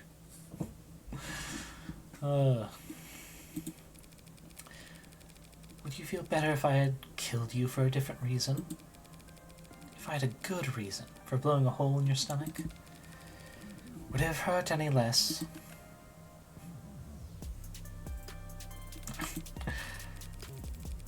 Well, I mean, the actions weren't nice, but the writing, very nice. You still got more than 2 minutes. Plenty of time. I could spin up whatever fairy tale you'd like to put you to bed. Bring the mask to my face, and for a brief moment, the surface seems to writhe. It's trying to adjust itself to me. Suppose it makes sense. You want a mask so bad? I was as hideous as you on the inside. I wouldn't want to go barefaced either. Hit a nerve. Must be the worst kind of feeling. Being seen. Seen by someone you can't even hurt anymore. Well, I see you. Heartbreak. Yeah. Big bed. faceless heartbreak. I'm just a dumbass punk. Even I could make you from... Oh, flatter yourself. It's not that you're particularly perceptive. I just don't have anything to hide when a corpse is talking. First honest thing you said. So what gives? HBK? Clearly not an idealist. All the terrorism, rebellion theories, out the window. You go around killing because your daddy smack you around. Your mommy not hug you enough. My father never laid a hand on me. My mother hugged me. A sufficient amount. What the hell's your excuse? I don't make excuses. What the hell's wrong with you? Less than a minute now. I could spend that time making up a diagnosis if you like. Or would you prefer I just come over there and squeeze? How many? Another question straight out of the greatest hits. How can I put this? How many times have you eaten bread? Never. Got a gluten thing, bitch. Whatever. Point is, I'm not a collector. This is not my hobby. I do not keep count. There is no code. I do what I want as often as I want to. Do what thou wilt. Whole of the law, is that it? Don't know what you're referencing. But from where you're sitting, do I really look like the law-abiding type? Bring the mask back down to my face, and again its surface seems to shudder. Forget it. At least I know you deserve what's coming. There are a lot of empty threats in people's last moments, Creek. Never that memorable. Told you that mask was a dense sentence, that it was spoken for. They called in a huntsman from overseas. Home turf. A huntsman can become anyone, go anywhere, kill anything. Supposed to come over and slaughter the rest. That mask was part of his payment. He'll be looking for it. Possession is 9/10 of the law. What the hell's that supposed to mean? Finders keepers. Forget it. I don't need to scare you. Huntsman, hunter, too much meaning. Lost.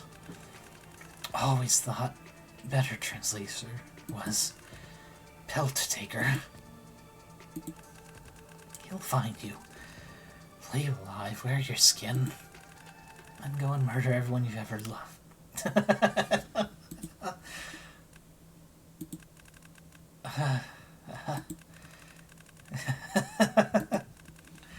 What a face.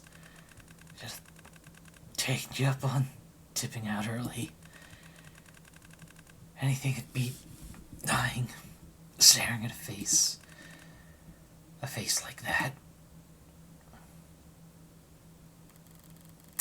So, a huntsman coming to get me. Dead and the dying make for strong bluffers. I've seen more than a few of them try their hand at improv. Time to move. Need to scuff things up a bit more. Make this look more like an ORCA shootout than, well, a visit from me. Let's see. I don't get much range. So that's not a selection thing. Cover tracks. I can't even read that one. The door? Nope, can't do anything with the door. We'll do this one I can't read. Get it back. Okay. Weapons are inherently disposable. I can kill with anything. So I'd never bother to retrieve one from a dead man's grip. But I might have need for a knife again shortly.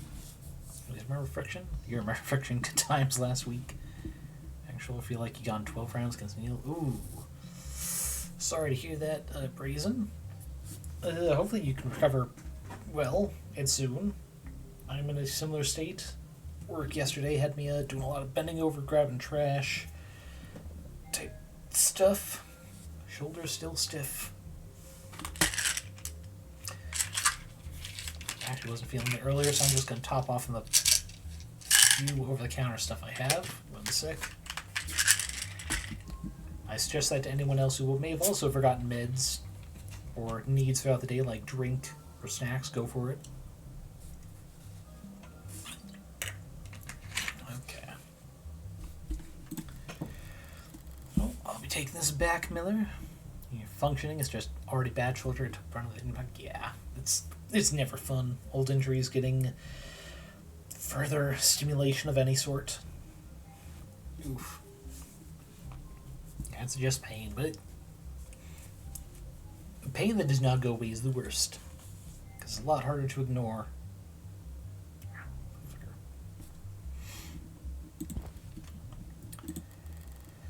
I had to pry. Why is it that the dead are always grasping? Okay, so there's that, and cover tracks here. The sword was not worth the effort. Lesson learned, but now I have to remove for this next part. His eyes. Ooh. Can't tell the model from the outside, but I can make a strong, educated guess the price range.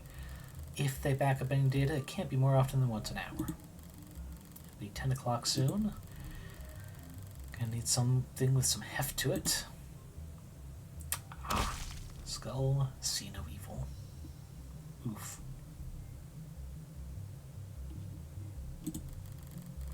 Well, the bat's definitely spent, but his eyes are no longer a problem. The sword is fine where it is. I'm not going to tempt fate and risk nicking myself with it. That's all the burning issues addressed. Time to take care of the chores. Had to remove my gloves, convince them I could use the dark card. That means I handled all the murder weapons with my bare hands. Obviously, I'll need to wipe my prints off this gun, my knife. I put my gloves on before opening Creek's safe and cracking Trey's skull. After a point, chronic pain is. May used to it. I mean, yeah. I mean, sure, but, the way I see it is, why not make life a little bit more comfortable, even if you're going to suffer regardless? It's a lot less mentally draining, in my experience, but then my chronic pain might be on a very different level than yours. I've only got my own experience to draw from. For example, as far as I know, breaking a limb hurts a lot. I've only done it once and it wasn't mine. My brother probably fucking hates it though. Sorry. It's the one joke I've got about breaking limbs. I'm sure he's forgiven me by now. We were kids at the time. So what does that leave? Remember everything Morgan handled. Try, please don't miss fingerprints. If you got everything, you're good to move on. Great. Ooh. Guess no mistakes.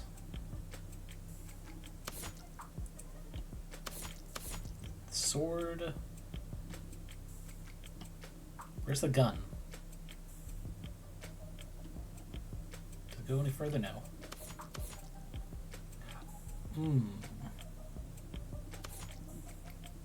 Still not seeing the gun. Where is the gun?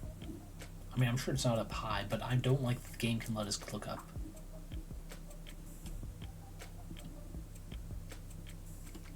Seriously, where is it?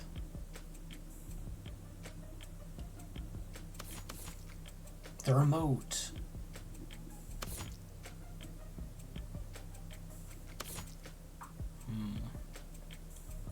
Definitely the sword. Grip the handle with both hands when I brought it down on his neck.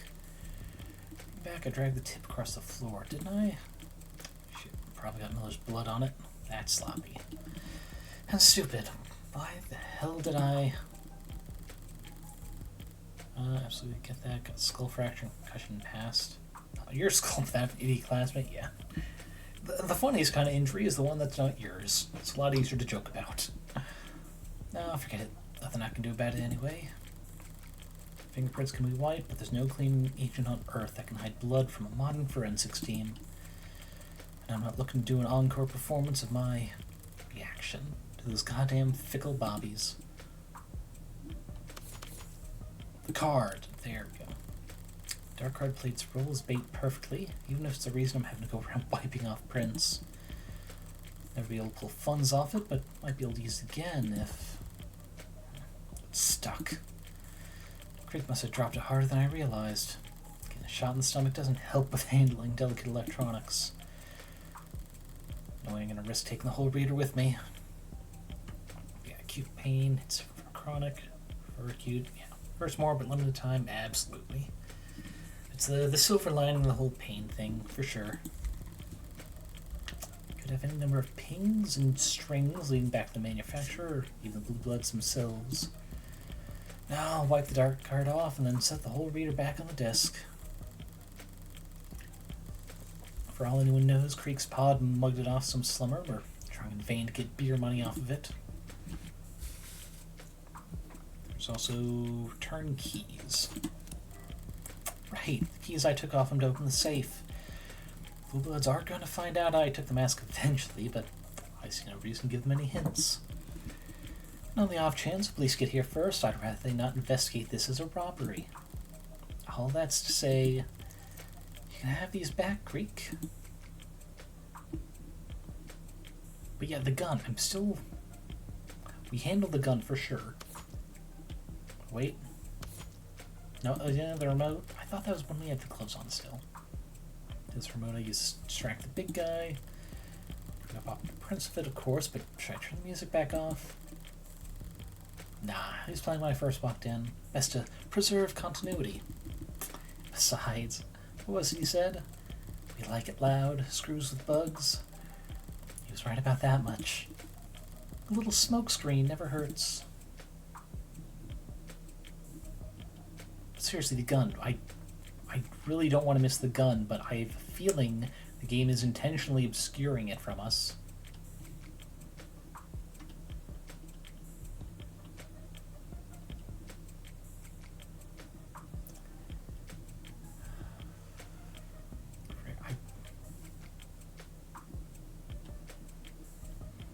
I'm concerned that the actual huntsman person who's likely to come after us for having stolen their mask is a thing, and that this is going to affect when in the story they might appear. Just notice there's a window. Wait, is that a chair? That totally looks like a folding type chair. Like someone might have been watching the whole thing go down, and we weren't paying attention because it wasn't in the office.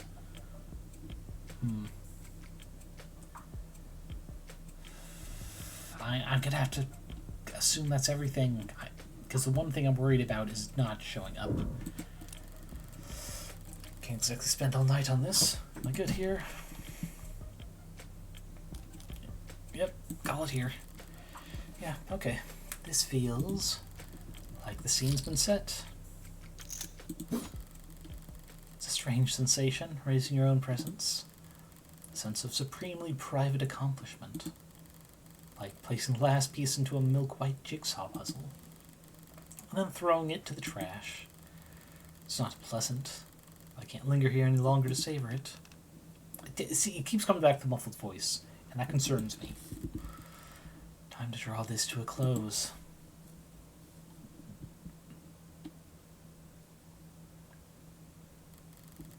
Thank God for the mask. I can still tell it smells god-awful in here, but it's bearable. Rehydrated sweat and vomit, scents full of adrenaline and sickly heat. Unfiltered, I'd be at risk of getting sick. If one for all the blood. Oof. Right. Oh. What to do with you? Blindfolded, gagged, hands bound above him with plastic ties and linen wrappings. They're setting the scene. You know they did it well. It's disgusting in here. Being bloody and drugged. These syringes. I want him to say conscious. Oh, okay. So you missed it, Brazen. But right before we even got to the story, there's a bunch of nameless conversation between what sounded like a man who was being interrogated. But they were testing his... what level of conscious he was. It's like, what's your name? Who's the current prime minister type questions? What year is it? It's an interesting way to open, but now I guess we have the context for that. Not very popular, are you? Still, you're not dead. And with these kinds of injuries, you won't die soon. Not without a push. That might be the most charitable thing to do under these circumstances. He must have wished for death at least once during all this torture. Baringo, welcome in, your usual Wilhelm. You've missed a good chunk of story. Morgan, under her mask of criminal, rather than criminal attorney, just killed some criminals for the gear they were had. No, actually. They were tortured by the same criminals we just robbed. We have a very high-tech mask now, which will automatically shut down any ads or cameras. Oh wait, I should specify. Androids, whether they be corporeal or holographic, which is what ads are, or cameras that'll look at us by just overloading them. All it cost was 4 gangbangers' lives and presumably their victim. Level of consciousness, degree of detachment. Yeah, you don't want to interrogatee to start hallucinating like ChatGPT, yeah. And apparently they're going through quite a few attempts. Oh, too bad. The bat that barred this door is now in splinters. Anyone walking in after me won't realize that this room was locked from the outside. This cat fit somehow got his hands on a blade. There'd be nothing stopping him from stepping out of here and butchering his captors. Blue Bloods will want someone to blame for the deaths of 4 of their men. And unlike the police, they won't bother in arresting an innocent man and putting him up on trial for the world to see. They'll wrap things up for me. Hold that for me. As for the gun... Oh, that's why I couldn't find the gun to wipe her prints off. She took it intentionally for this. Hindsight, 2020. What's with the... All I did was tuck the gun to your waistband, pal. Oh. Okay, I can see how that would be distressing under the circumstances. Well, you can relax about that. It's not loaded. A few minutes from now, you're going to wish it was. Out again already? Rest up while you can. When you wake up, you'll want to start running.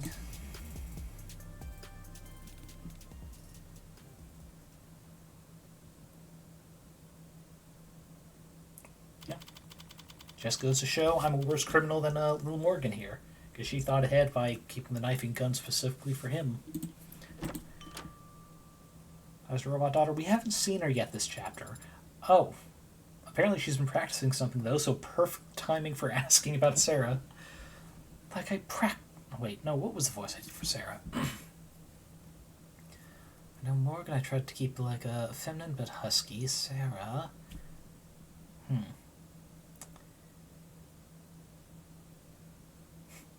Little angel for the moment. We'll see where she goes. I guess I gotta get more high-pitched and petulant like a little brat to, counteract the being a little angel. Irashai! Found sleep for your eyes back? Hell yeah. Take care of that pain. Feel better, hopefully soon, with the numbingness. So... Pardon?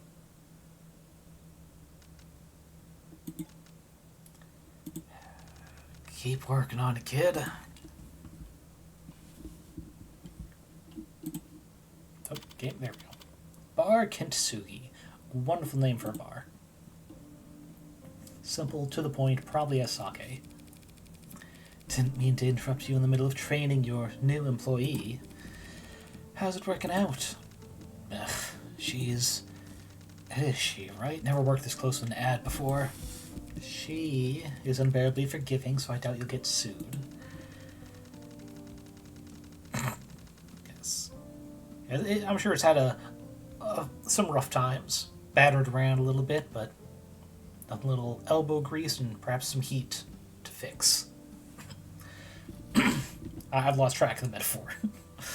She's fine. Good at cleaning, precise with her mixing, knows a hell of a lot of trivia. Popular with the younger crowd, I think. This is the place with the android bartender. I talk like I installed a new karaoke machine. I didn't know you had a younger crowd. Funny. What's that make you, Grandma? More of a learning curve to her than I was expecting. Did you cheap out on our bass installs? It's like I have to teach her everything. Trust me, there's nothing cheap about Serra. And how does she compare to Chapter 1? She is now a paralegal, also an apprentice at Kensuke. Likes split field diopter, Wing Chun, folding clothes. So,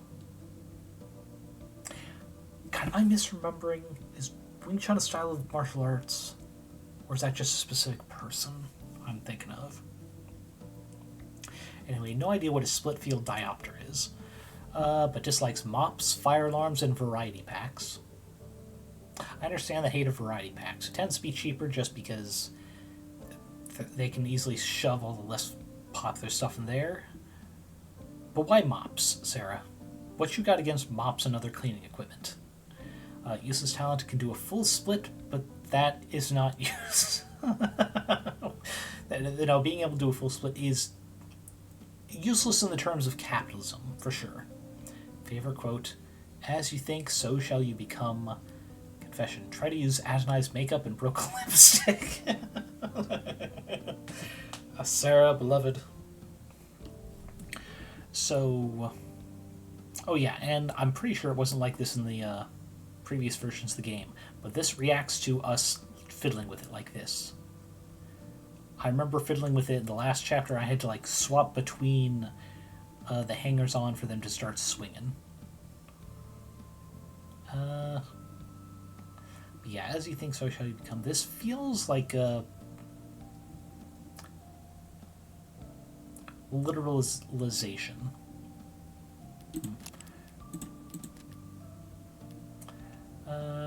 Yeah, I think after the excitement we had back there, we're going to drop another save. But yes, she can take a minute when learning the ropes. Grin and bear it a little while longer. Once she does find her footing, she'll have you worried about your job security in no time. Keep it up.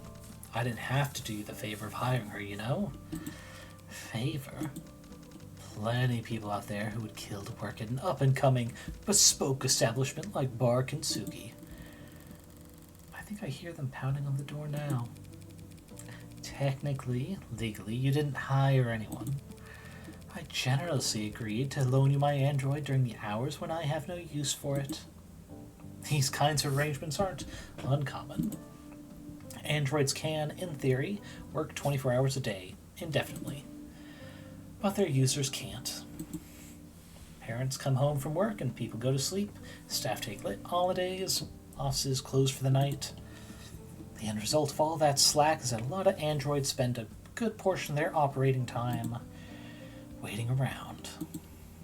So the more enterprising owners loaned them out during that downtime, ideally to businesses with complementary working hours. There are plenty of apps and HR software to help arrange it all, but Serra's apprenticeship wasn't that on the books. After the fallout around David's death settled down, I came to realize exactly how shortchanged I was in our paralegal agreement. She's handy for research and road work, of course, but she barely sleeps, rarely eats, finishes paperwork at lightning speed. I was spending more time finding shit to keep her busy than I was actually working. And of course, I value my alone time. It's on one of those long walks of mine that I recalled Reinhardt was having trouble getting this bar up and running. It takes a village to keep the world's most advanced android busy, as the old saying goes.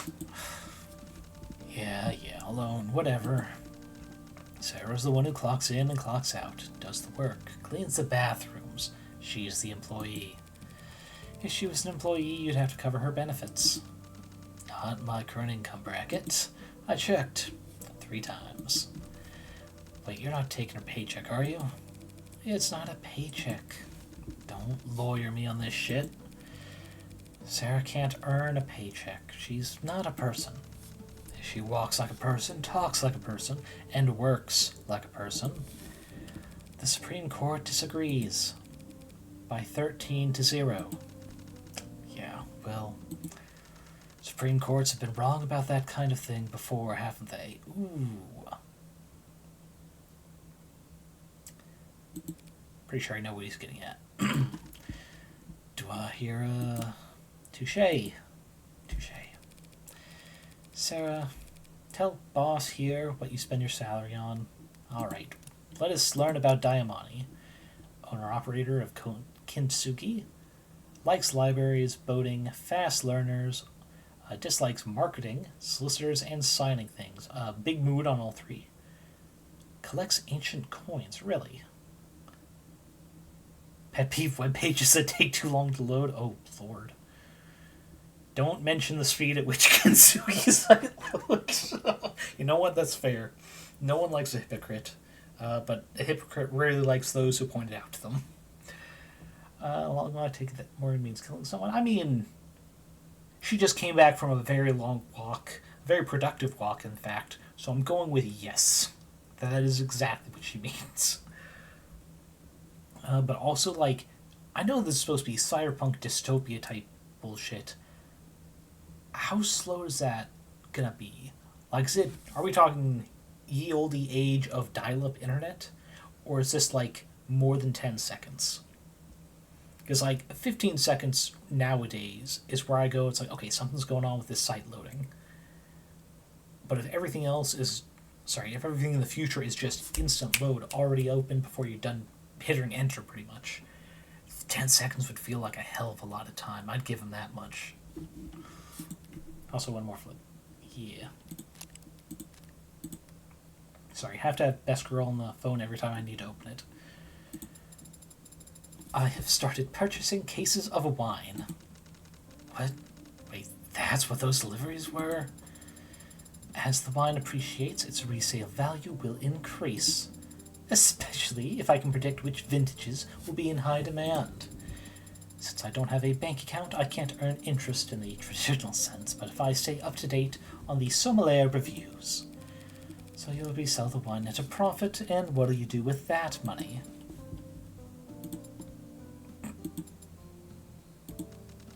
Stop, you're making her depressed. I did also purchase a cachet of sheet music. What? What for? Practice. Aww. You're muttering. Forget it. None of my business. Speaking of business, this place isn't exactly packed. Well, are you volunteering to help with that? They're lawyer bars, right? Right? Where all the lawyers go after trials? Ooh, you're thinking the bar exam. But possibly also yes. Kintsugi could be lawyer bar. Yeah, those lawyer bars are usually close to the courthouse, though. Don't. Everything's signed and paid. I can't think about what ifs on location anymore. This is the spot that was available, and I need a soda water with all the stress in my stomach. Just soda water? Put some flavor in there or something. Sarah, 10 bar. Actually, let's get a full look. So I'm assuming this is what was underneath her outfit in Chapter 2. Because this collar looks pretty much the same.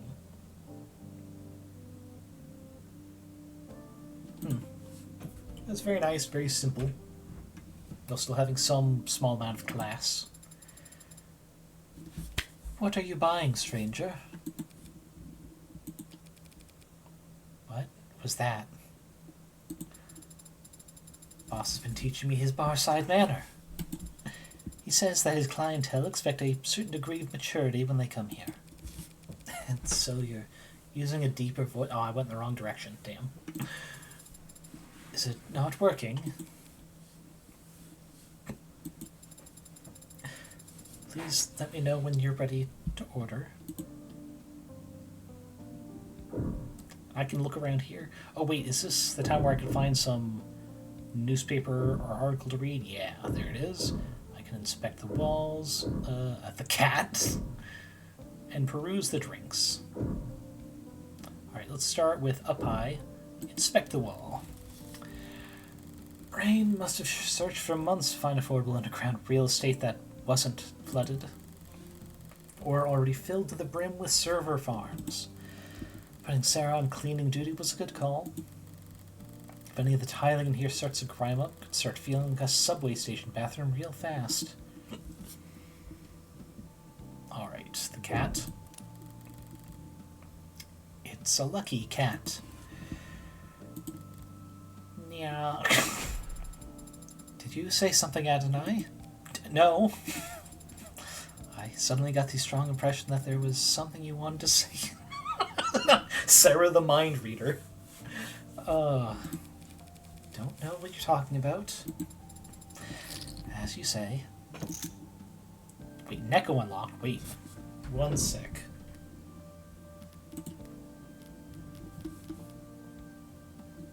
Oh my goodness. That was unlocked, huh? Interesting. We're going back to our girl, though.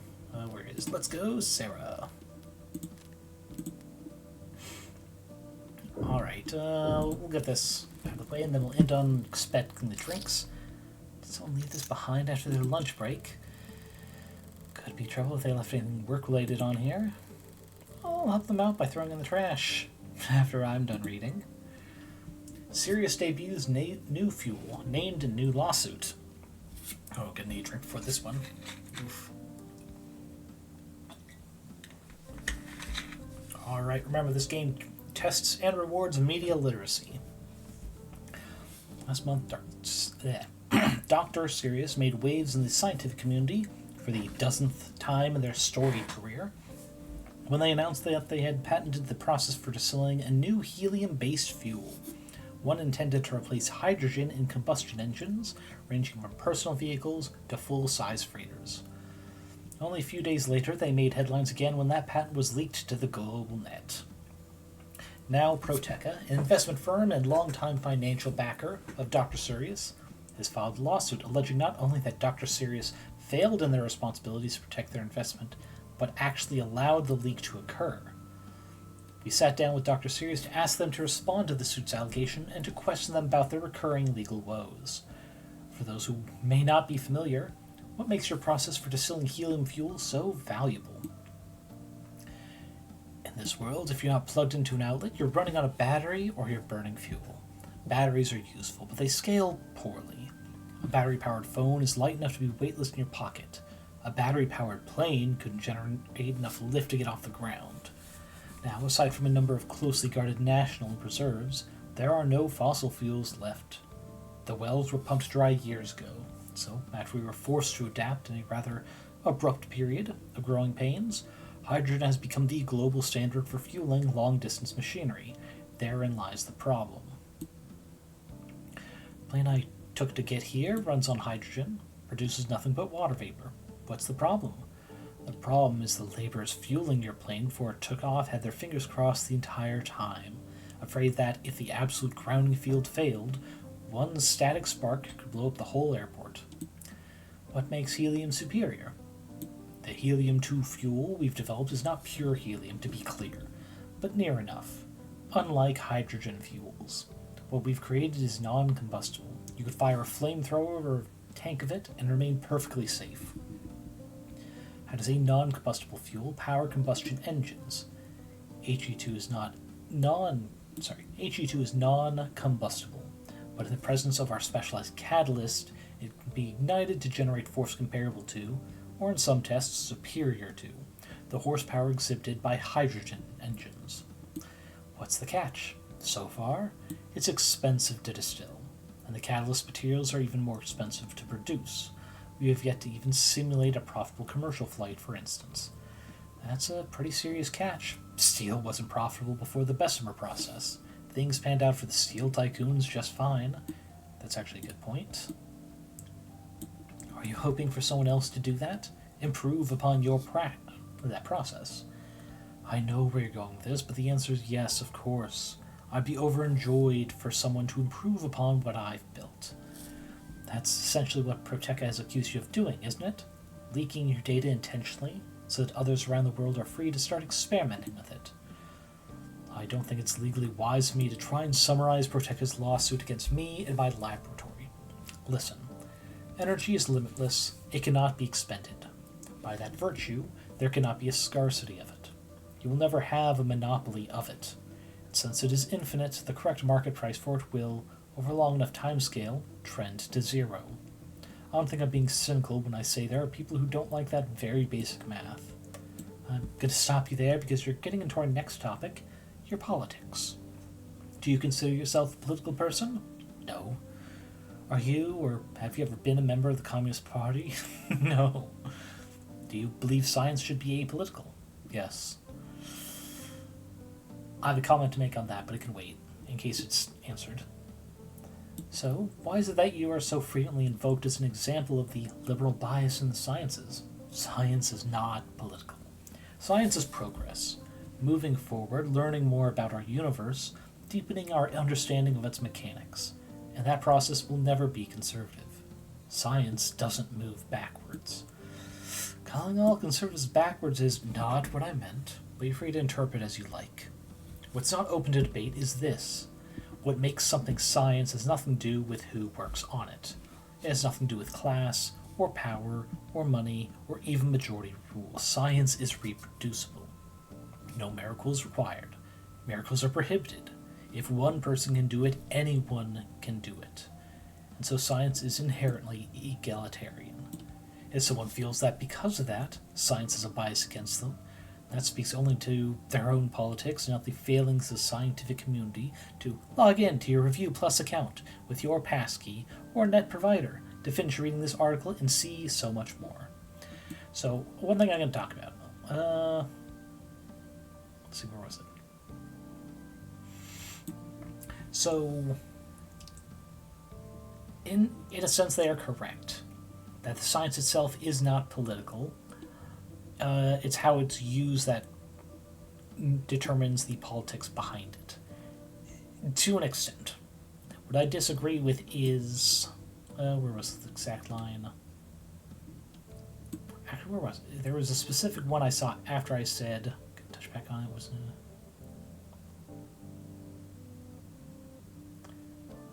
it? What makes something science has nothing to do with who works on it. It has nothing to do with class, or power, or money, or even majority rule. That is the part I disagree with.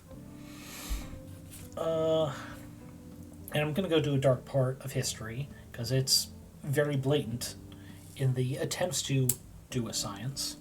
And that is the treatment of prisoners during World War II. Specifically, a lot of the subjects in internment camps. The horrors that were done to them because they were considered less than human. Tests done on twins, on the pain threshold of pregnant women, and other such atrocities. Just because that they were done via the scientific method does not mean that they were without politics. They would never have happened without politics, in fact, because politically, those people were deemed lesser, were deemed expendable, they were deemed acceptable lab rat stand-ins. So it is not just about being without politics. It is shaped by the morals that allow it to occur, that allow tests to occur.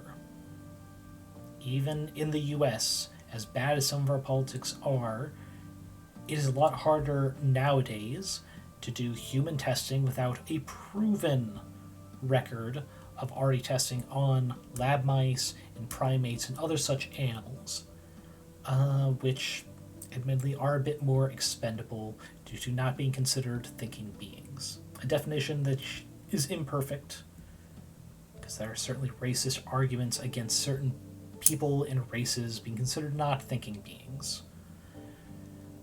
But it still stands that records and proven testing are done before human trials can begin. and it's a real bad day for the companies if they try to skip that step. Yeah, so some science is absolutely political, even if it's just how or even why a particular test or hypotheses needed to be made. Science itself doesn't care about ethics one way or another. Scientists absolutely should. Exactly. You cannot oversimplify a test, because there is this hypothetical that some varieties of engineers take too immorally that leads to an immoral ending. If there was a genetic disorder that caused someone's lifespan to be lower, is it immoral to go poking through the genes, the DNA, to find it, and then selectively breed it out of humanity? The answer to that question is yes. It doesn't matter how you go about it. If you're getting to the point of selectively breeding people, so certain types of DNA clumps are no longer in the gene pool, that's eugenics. It doesn't matter what the trait is, it's eugenics. You cannot justify it by any metric where you are supporting eugenics. Because there are some people who say, well, behind closed doors, but there are people who will say that having skin tone darker than a certain amount is a quality of a lesser human being, or having a hair quality of a certain amount, or trying to say that intelligence is tied to DNA and that we should try and breed the smartest people. Those people are not people to be listened to. Yeah, if you get to full-on eugenics, something has gone horribly wrong. Looking at DNA and trying to find out which cluster has this life-shortening disease emboldened into it should be analyzed for treating after birth. There are plenty of genetic issues that can be lived with through medicine. Maybe not all of them, but something really shortening a life, there's certainly a way around that, eventually. Science itself is a process that isn't inherently political. When you use that process, you inevitably add some form of politics to it. Mm-hmm. Even as far back as do maggots spontaneously generate from raw meat you leave out? There were certainly politics behind the various alterations to that test. Yeah. I think we're getting a little too off the game, though, but I had to put it out there. It's like, there's always going to be some level of politics, because there's always going to be some level of morals to avoid the worst possible outcome. And I wanted to make that clear. Because, I mean, what's the Brian Dave Clerk?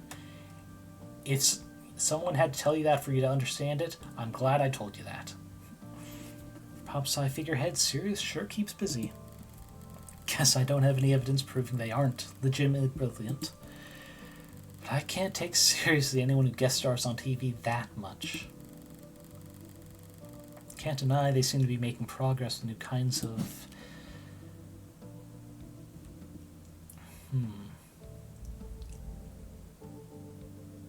Is fuels or renewable energy?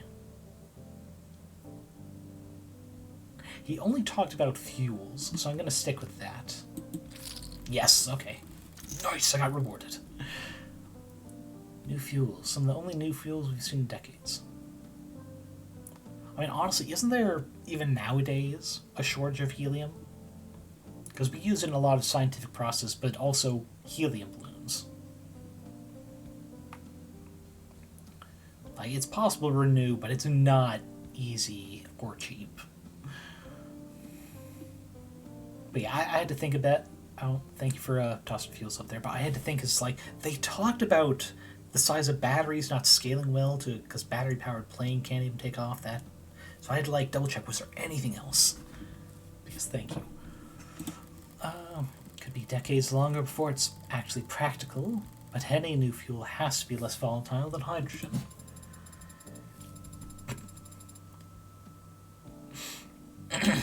Sorry, she's got her pouting face on. It made me giggle a bit. Please don't throw that datapad out. Its owner might come back. Perish the thought.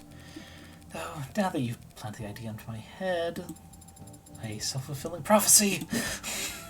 Oh, Serra, never change. Politics happens when you have people, and you can't do science without people. Yeah. Let us peruse the bottles that look like Jack Daniels. It's a well-stocked bar. Got tea and coffee too, if that's what you're into. Nice ambiance, soft lighting, warm on a chill night, cool on a hot day. Now all that's left to do is wait for the customers to stream in. Any second now. Any day now. Jeez, that's a little rude there, Morgan. I think I'm ready to order. Of course. Now I'll take this, Serra. Go wipe the tables for a bit. No one has sat at them since I last cleaned them. Oh, boy.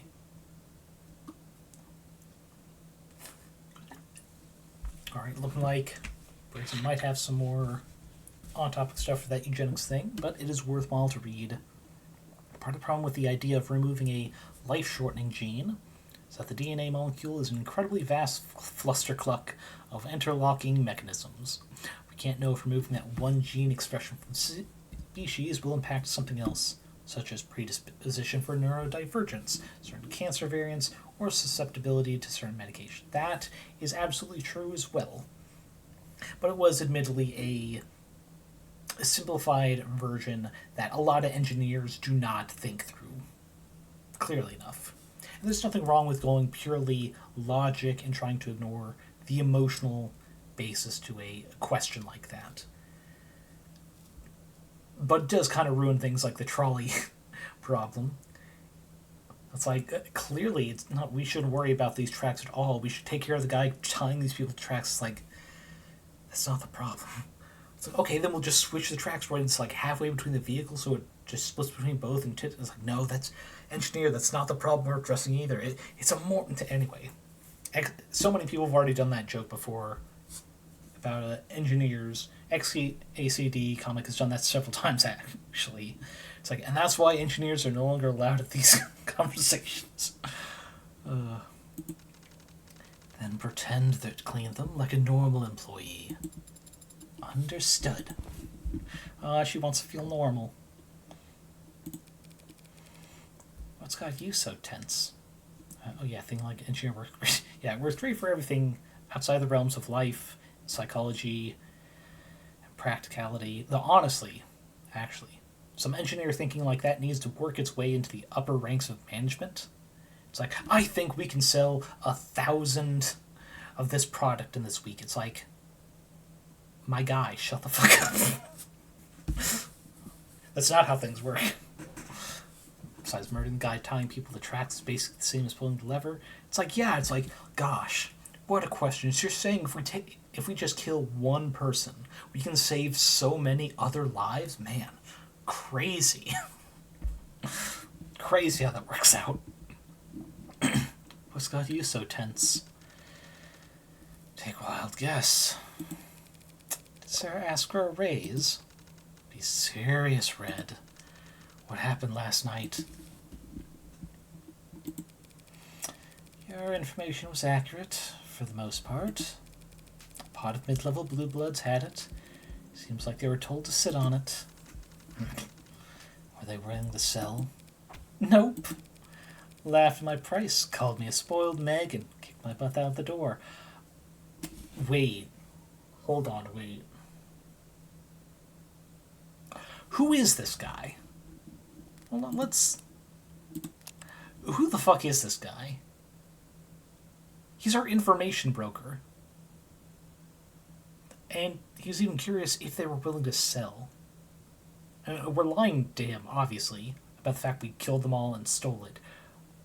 But... So it kind of reminds you of Chobits or Saber Marionette. I haven't seen Saber Marionette, but I kind of felt that Chobits 5-2 in Chapter 1. But yeah, who is he? Unless he's the middleman for someone else. Why did he want one of those masks that make you near anonymous walking down the street? I'm very curious. Oh, actually, wait, we got some more terms I didn't notice.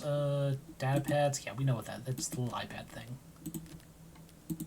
Article is just the helium fuel again. Let's just... Okay. Oh, I'm seeing Barango saying, wait, wait, wait. I am waiting. I'm patiently sitting. Mask of the Black Silence.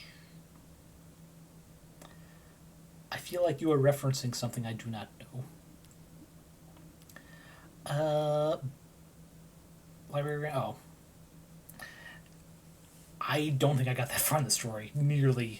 Not nearly far enough. But I mean, the idea of a mask where in a cyberpunk setting you just walk down the street and no camera will know it's you. Hell, it's even shutting them down. It's not that original an idea. But yeah. Sorry, I thought you might have had a question or thing to notice about him. I'm like, oh, I will definitely patiently wait in case you saw something I missed. They weren't curious where you got your information from? Honestly, no. They rushed me out of there pretty fast once they heard my offer. Were they expecting more company? I got the impression they had work to get back to. Okay. Anything else I should know? No. Anything you want to ask me? How did you two meet? Perfect timing, Sarah. I guess pretending to clean those tables went very quickly. Oh man, she's got stars in her eyes. She's so interested. She wishes to know all of the things. Oh, never change, sweet pea. Never change. The tables. Oh, the music. Ooh. I want to say jazzy, but that's not it. It's a bouncy song. That sounds more accurate. Desire to know more intensifies. On my second day, you told me not to over-polish them in order to keep things lofi. Lo-fi. Is it that inappropriate of a question? You've lived in the city for decades, boss, but Adonai didn't move here until she started her apprenticeship at Masters in... If you're gonna tell people my whole life story, at every possible opportunity I'll just shred my resume and start mailing you around instead.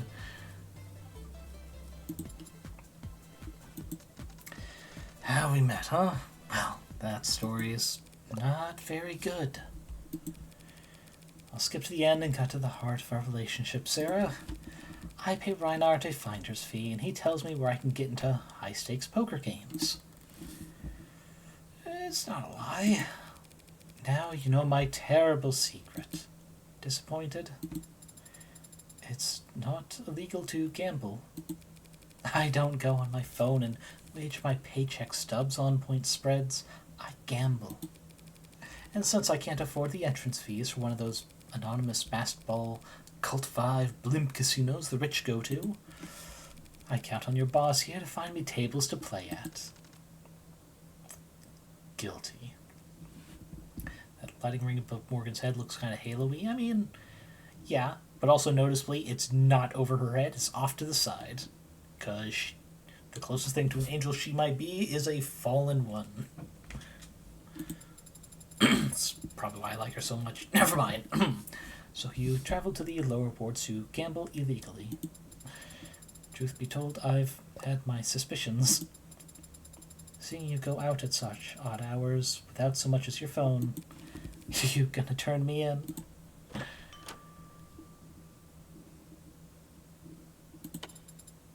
Irashai! Or is it more firm? God, I wish I knew pronunciation terms better so I could probably do them correctly. Irashai? Oh, we got two visored silhouettes walking in here like they own the place. Two firm-looking men in finely pressed black suits. Shades tinted so dark they must need modded eyes to see from behind them. Despite the subtle color palette, they stand out. It's hard not to in clothes that look that expensive. Those with some kind of pin on them. Matching pins. Suit noir, really? Shades slick. And they're answering Sarah's question. So I'm suspicious of hell as them. They have speaking lines and even temporary names. More emphasis on the ra. Oh, thank you. I think I just heard the livery Jones bumping around outside, Sarah. Would you check out the back? Your vintages must have arrived. Come on. Please excuse me, then. Good afternoon, then, gentlemen. What can I do for you? Mr. Diamani. Pardon us for dropping in without first making an appointment. No trouble at all. Still getting the place cleaned up. I'm awfully embarrassed that I failed to realize the property lay within your borders. If you'd come with me to the back, I'd be happy to settle whatever debt. We'd look like petty landlords to you. If you owed us tribute, you'd know it by now. My mistake. Well, if you're here for information, I'll gladly wheel and deal. How about you? We're not here to shop, either. We're here looking for Morgan. Well, that name ring any bells, Mr. Diamani? Right. Listen, boys, I'm not sure. Sorry. Had something blaring in my earbud. I'm A. Morgan, Esquire, specifically. How can I be of service? I mostly practice criminal defense, but I do offer a few other services. You two looking corporate? I can recommend some good workplace attorneys. I've got a business card somewhere. We're not interested in that. Of course not. Well, I'm flattered that you come all the way here to find me. You must have already tried the home office. We set something up for... You need to come with us now, ma'am. Hey, I thought you said there's nothing I need to know. Business day is over for me, gentlemen. Can this matter wait until tomorrow? Does it look like it can? Great, man. There's this one. Time sensitive, then. My rate will have to reflect that. Send us the bill. We can afford it. Music to any lawyer's ears. So, who is we, then? You think you're funny? Compared to you. Oof, Morgan. She let some of the soullessness peek through in her eyes. Morgan, these fine gentlemen are from House Ikaria. Ooh, occasion information you went out of your way to collect in previous episodes will unlock new dialogue. It pays to stay informed, and I do love getting paid. I'm familiar. You are? I've seen their name in the papers. That's true, I guess. We did actually read the article that Diamani sent us at the beginning of the game. Plastering their name all over uptown opera houses and homes for the sick or whatever. I didn't recognize that name when those blue bloods were cursing it last night. So maybe that propaganda's working. It doesn't matter how generous they are at galas. They're still the richest and most powerful criminal organization in the city. I believe they're specifically mentioned triad types, actually. But yeah, more or less. Ooh, let's sit back. Here we go. Sorry. Might ask about the nature of this engagement.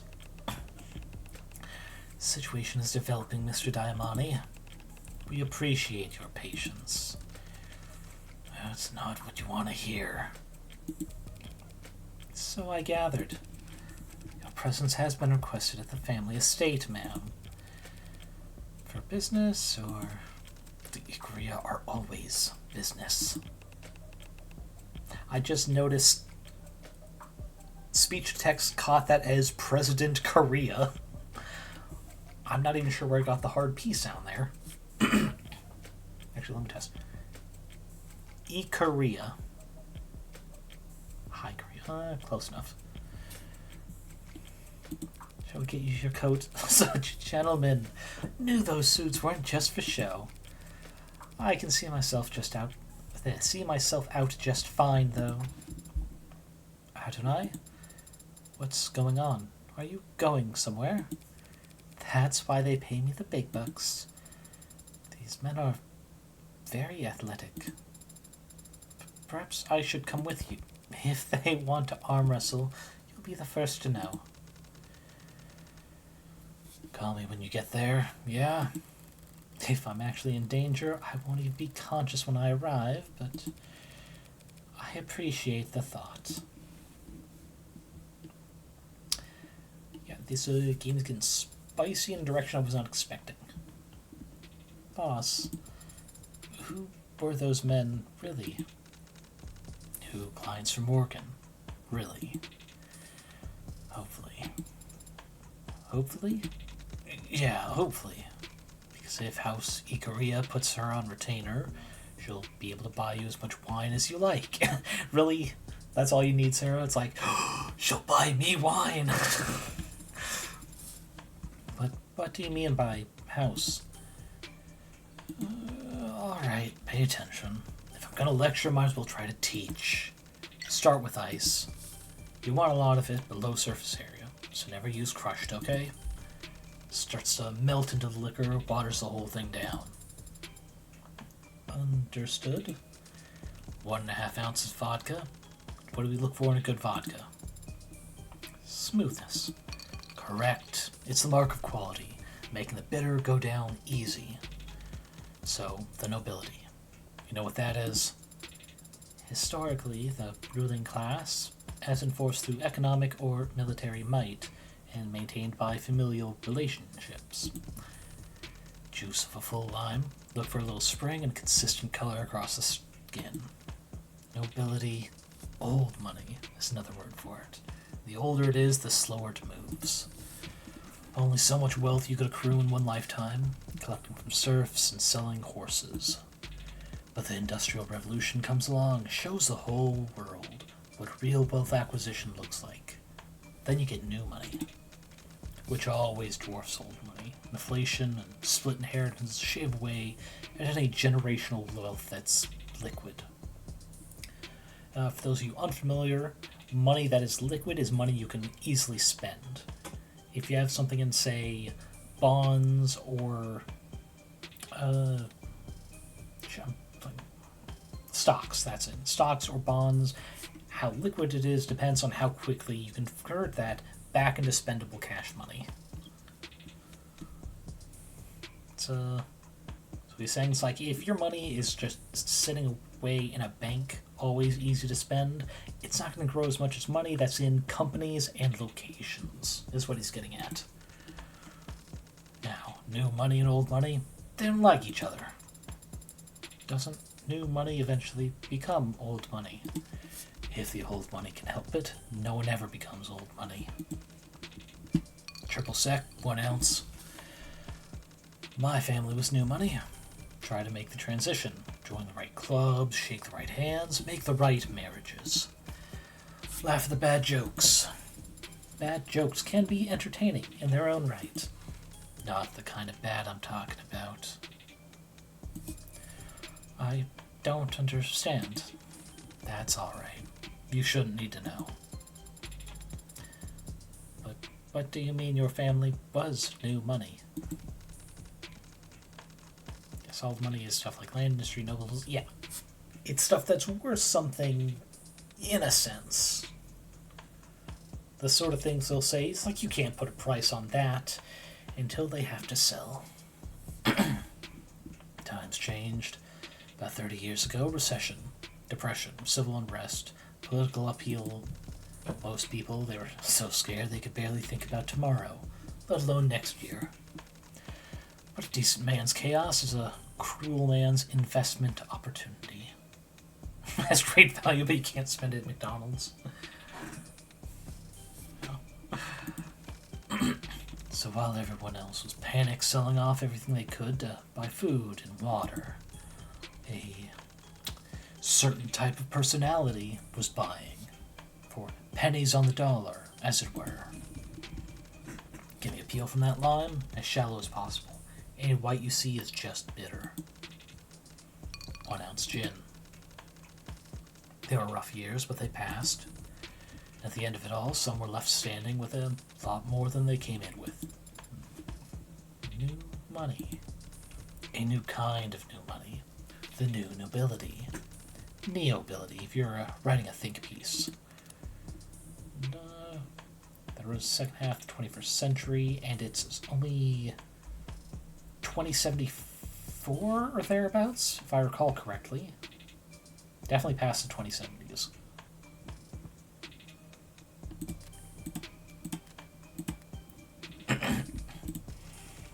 Unabashed oligarchs and devourer barons. Snobbility, if you like. I do like that, too. They would probably take offense if that got printed in a newspaper, though. They are the type to take offense to that. When the governments of the world tried to re-privatize the industries they had taken over with emergency powers, they were there to snatch them. And they started at the bottom. Steel, fuel, grain, machine parts, medicine. Here enters House Icaria. Or that's how they exited. They went to the Red Decade as the Icaria Cartel. Drug smugglers and extortionists, thieves and murderers. They came out as one of the richest, most respectable names in the country. You can tell how respectable they were by the look on his face. Not that they actually stopped doing any of that thieving and murdering, mind you. Put the top on tight, then shake. So, they are a crime family, like the mob. This is the 21st century, kid. It's muddier than that. House Icaria is not literally one family, not even one race or creed. They're simply the strongest criminal organization in the city. On paper. But not in practice. Practice is what they're lacking. They haven't had to get their hands dirty. They haven't had to maintain a presence in the lower wards in years. They make their profits from investments, blackmail, more than a little insider trading. So they're criminals, yes. But their muscles atrophied. Time for a taste test. Ugh, that's not right at all. The hell did I forget? Boss? There must have been other criminal organizations 30 years ago. Others poised to take advantage of the changing times. Yeah. So what did the Icaria do to set themselves apart from the rest back then? Stupid, most important ingredient. Drop of grenadine. What was that last cutaway right there, Diamante? Could you back up? Okay, we can't go back. That is a very compressed image of a drink.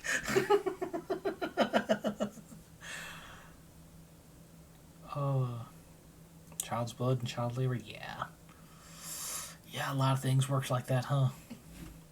But also, I really just want to appreciate how crunchy this image is. Let's see, God, I think I know this filter. GIMP has it. I'm blanking what it's called, though. I know it's not Ripple.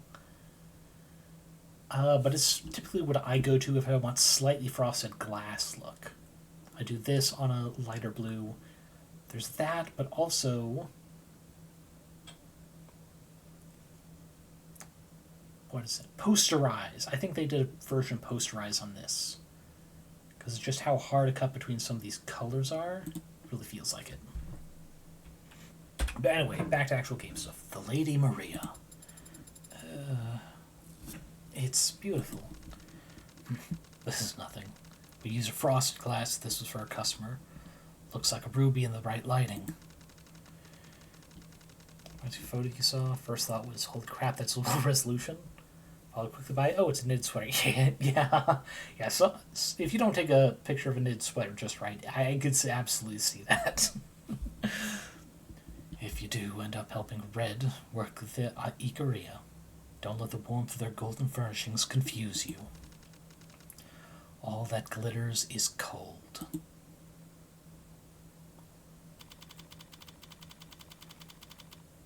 $2086. I was off by about a decade, but pretty close. Oh, wow. This... Actually... No, we're not going to do this. We're going to address... Oh, this does not look great. Like, this background, very nice. And it's minimalist where it can get away with it. But this... It's distracting. It looks like... It looks like when image is like in the distance of a game where it's got the levels of fuzziness, but with it being up here in the foreground, it looks so wrong. Unless we're going to get some set detail of it's made of some like crappy material mimicking rocks or what have you, it looks bad.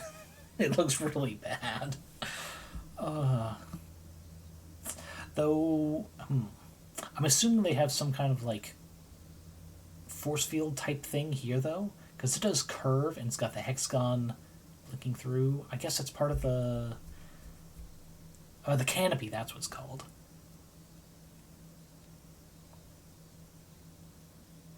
And it's not... they really should have had this one animated, too. Because the slight movement here helps hide how blatant the pattern is that they use, just repeating. But when it's all still, you can just clearly see it's only a couple different leaves. And his background image moved to the foreground. Yeah, yes, that's a great way to praise him. But yeah, it's... If it wasn't for this, I would not have looked too closely at the background, because it was good enough, but... Jeeps. Alright, let's take a sip before we get back to narrating. It was a quiet and uneventful drive in the back of the limousine. The privacy, at least, was nice. But with Abbott and Costello riding up front, I had no way of getting information out of them, not even passively.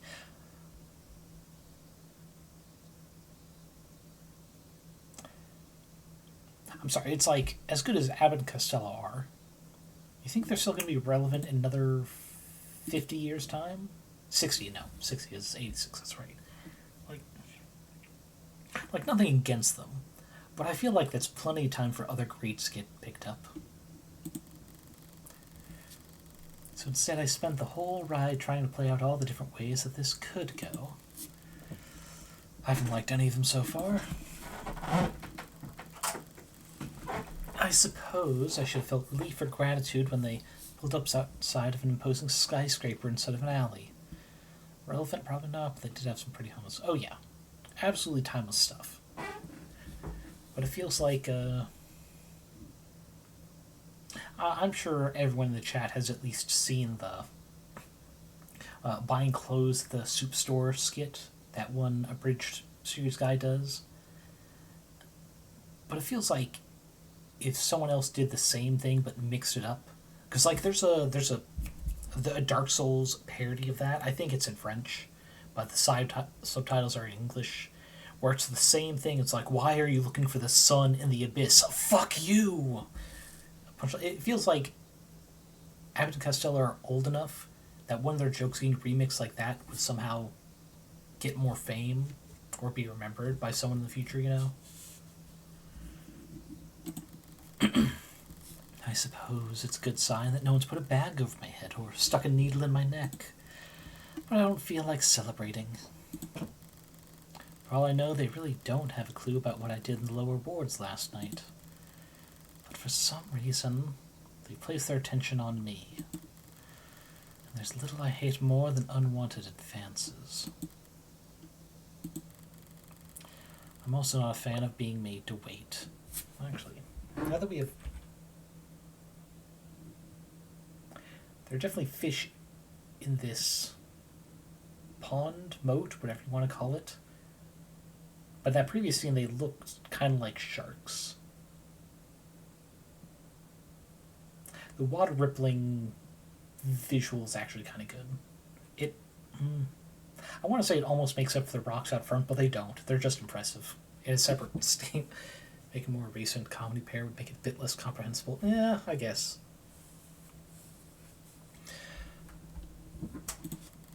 Why am I just sitting out here? In here? We are too late. Only by a few minutes. He filled the time slot. Already? We've got no chance of... Maybe, if his other meeting went well. Are we on hold, gentlemen? The world's most expensive waiting room? Quiet. I take he's glaring at me behind those lenses, but I'm more interested in the sweat glistening on his forehead. On his forehead? Because that's a lot of forehead. Somehow, of the three of us, I'm the most relaxed. This is becoming embarrassing. Can I at least take in the view while we're here? You can take photos if you like, as long as you're quiet. Really? No, your phone won't work in here. Go figure.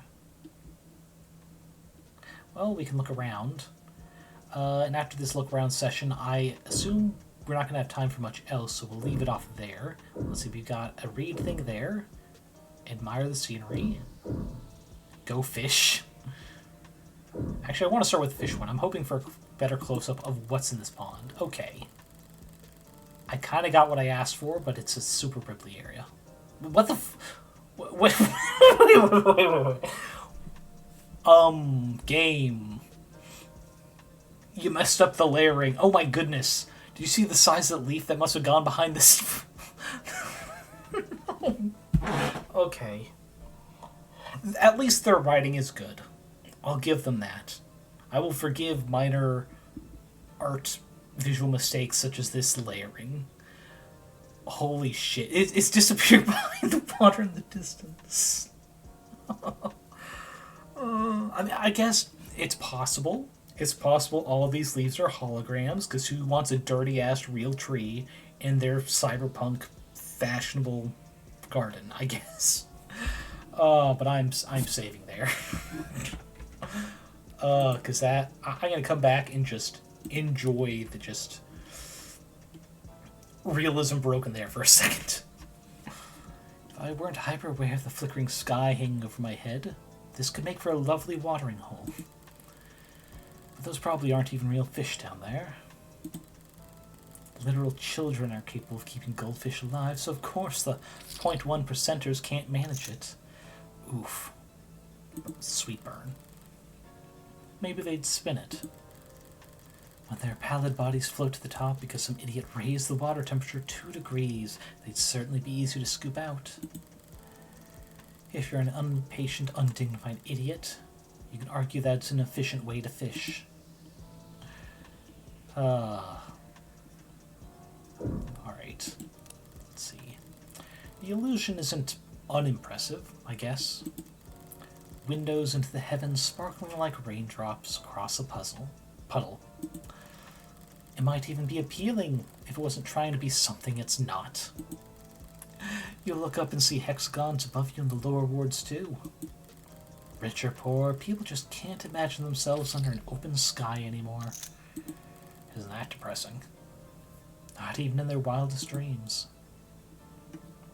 And another thing to read and get some more chips to bet with. The screen looks... Is that a crack on the screen? And those are the sky hexagons? Maybe. Is it trying too hard to look unconcerned if I sit down and start reading the news? Maybe. But my boredom outweighs my apprehension at the moment.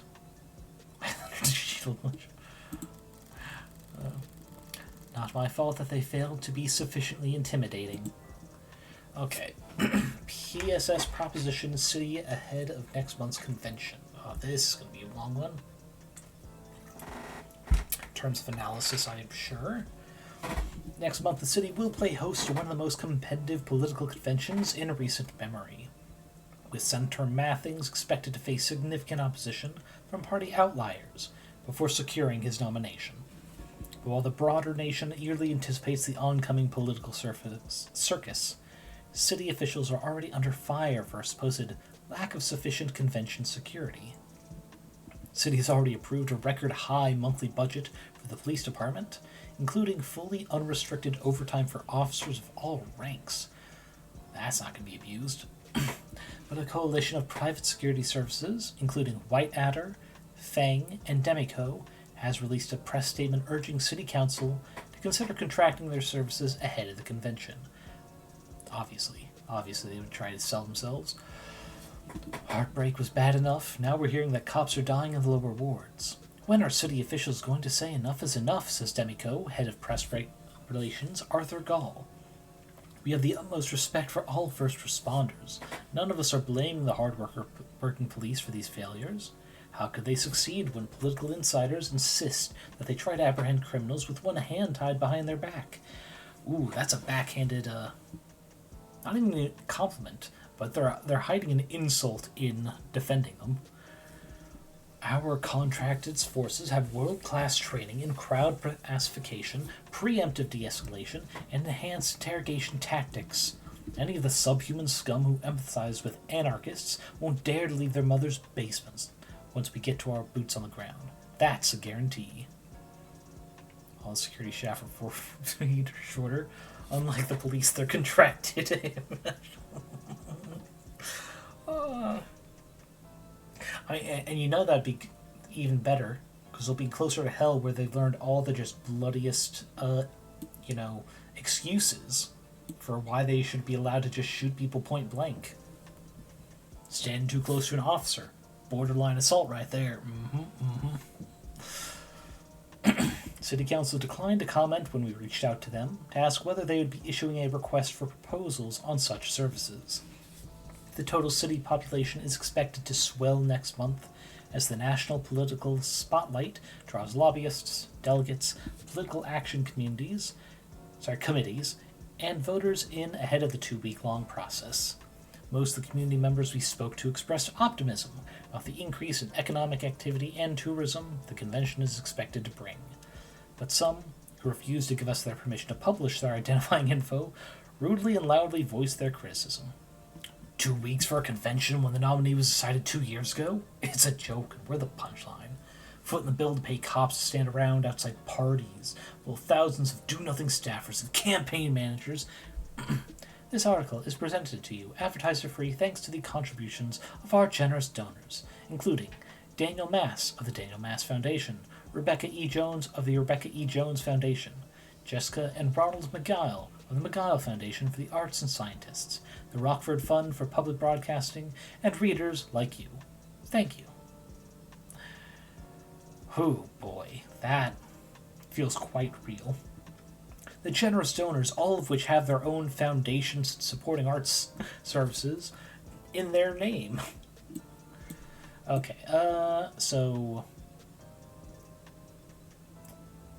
let's see. There's some doubt in the cops' ability to act as protective services because of heartbreak getting away, cops dying in lower wards. Multiple defense things are trying to get a contract for this. Here's the thing, though. It's they hosted one of the most competitive political conventions in recent memory. It's not like it's a sports thing. Why would anyone go, oh yeah, we're finally going to get sweet money coming into our economy because they're holding the place here? It's like, are you? Are you, though? Okay. I suppose it's less offensive than a bare advertisement or paywall, but why list your donors mid-article? All it does is make my eyes glaze over. Well, that might be why. Whatever. I got the important part.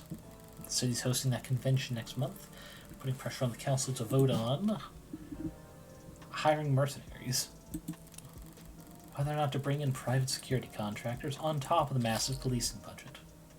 That, honestly, that article felt like a gimme. Did not feel like it took a lot of media literacy to get that point.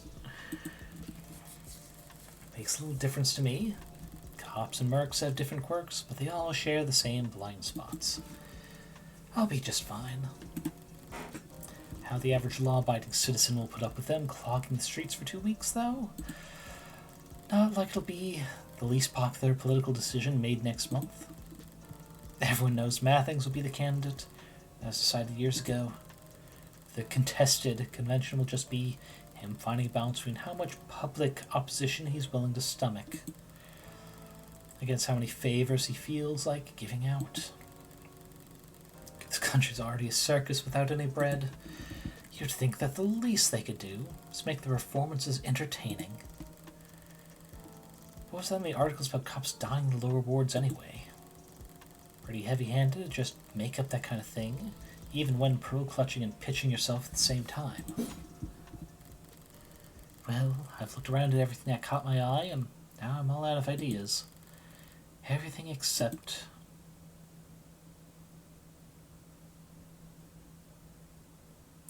Could we just walk up to it? Are Tweedledee and Tweedledummer gonna stop us? Maybe they don't know we're here. I'm gonna try knocking. What are you... Hey! Before I get the chance, Creaking Oak draws my attention to an alternate entrance on the other side of the water.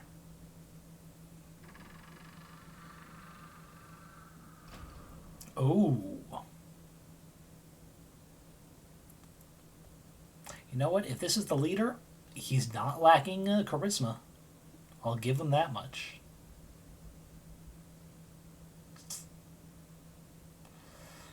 We'll go a little bit. We're not quite at a literal scene change. Yeah, that's a mob boss. He's not aura farming because he's already got a bunch of it. He doesn't need to farm anymore. Stop staring. Get a move on. That's the kind of man walking out of this place. Who's waiting for me inside?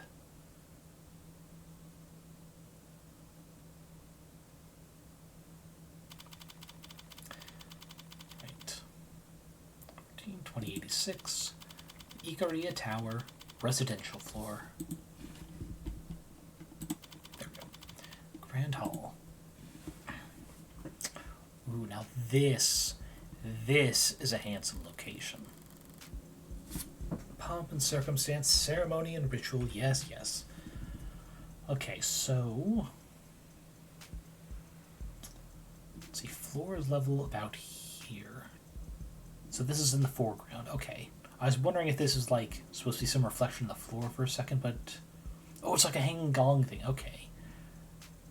And that's part of it. Because the light's going over it, yeah. So that means this is another standing thing going here. Is this supposed to be a pillar, or is that just part of the wall? Not 100% clear. Wait, actually, what the fuck is going on here?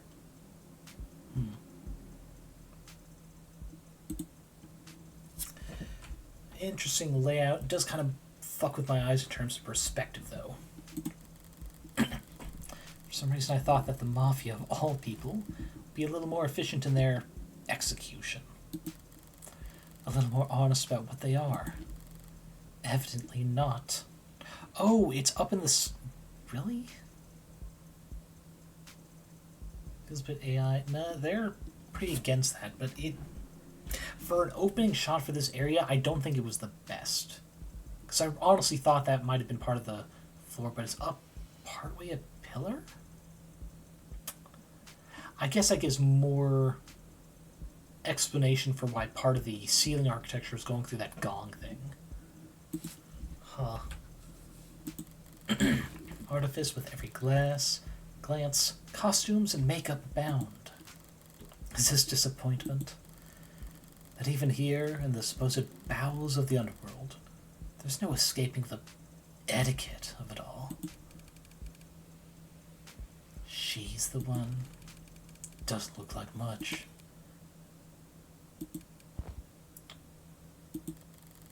Suddenly, their posture stiffens even further. A true feat. Their necks suddenly turn to a pair of doors in the back, each of them attuned to some signal I'm not receiving. So if that guy out there was the mob boss, man, that's a pretty high bar for whoever the actual mob boss is going to be. I hope it does not disappoint. Lacks the fuzzy weirdness of AI imagery with the overall slapdash play. Yeah. Doesn't have the unsettling film. I guess it does kind of make sense. Because that kind of slapdash thing also reeks of someone who has too much money and needs to just make needlessly expensive decisions to decorate. Like the multimillionaires who have their a fucking dozen different rooms in their McMansion, all of which have a different style. Ugh. Makes my eyes bleed. Be still. The young master returns.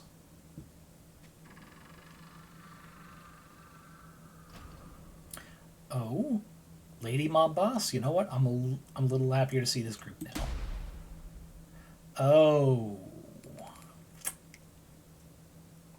their young heir. I see.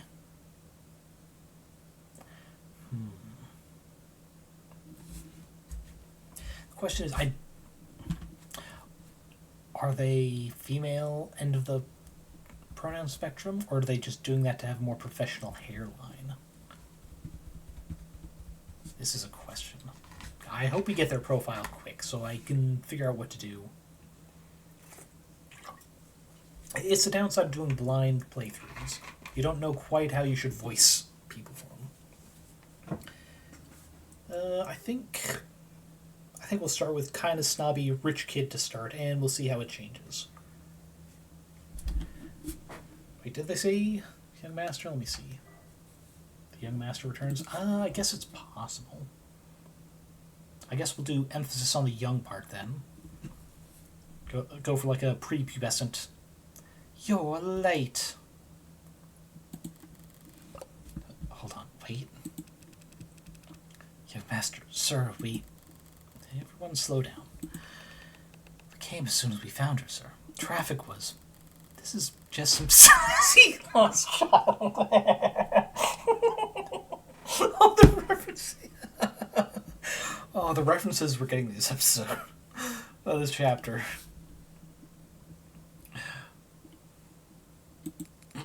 Silence. Yes, sir. What time were you told to return by? 4 o'clock, sir. And what time is it now? Permission to check my phone. You're late. You were tasked with finding one woman and bring her here in a timely manner. Sir, You'll speak when I tell you to, not one word further, or else I'll have your teeth removed. Oh yeah, this is too big for the britches, Mr. Young Inheritor. That's a pretty big punishment for it's like, you're late. I don't even know why I'm here. It's not like they're summoning an assassin, right? By way of curbside. Is this a prank? Am I being recorded? He who wishes to fight must first count the cost. So says Sun Tzu. Please let this be a prank. And I don't think you can fathom the cost your tardiness has incurred. Assassin. The lead up to my execution is some kid reading from Art of War. I might just... What is the #1 rule in this family? Timeliness, sir. When money gets wasted, it can be replaced. But time only goes one way. It's always running out. The loss is permanent. Every second wasted, a scar on this house's face. Timeliness is next to godliness. So say I. Oh, God. So if you two ever waste my time, the house's time, again, expect to be dragged through hell. I'm already there. Now both of you get out. Yes, sir. Thank you, sir.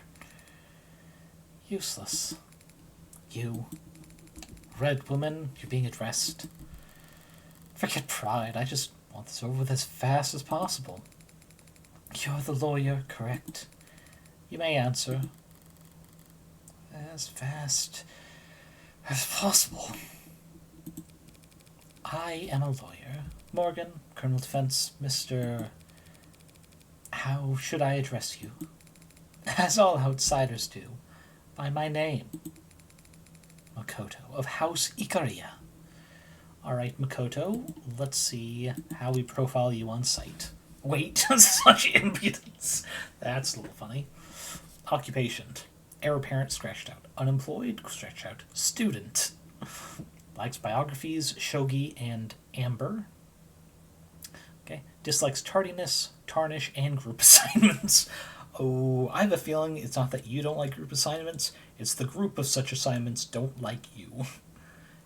Favorite figures are Saladin, Sun Tzu, and Hannibal. Like, Lecter? Or... no. Favorite phrase, Victus, literally woe to the conquered.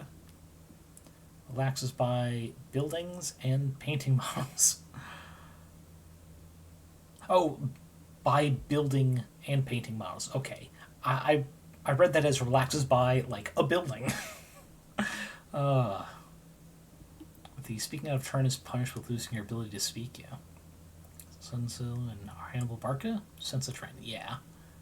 Well, I'm sure the Carthage one, but it's like the joke is like, man, Hannibal Lecter? Oof. But yeah, this... Honestly, though, even if these were true, these very much read to me as someone compensating. It's like, I want to seem important, powerful, influential. So I'm going to quote powerful, influential people.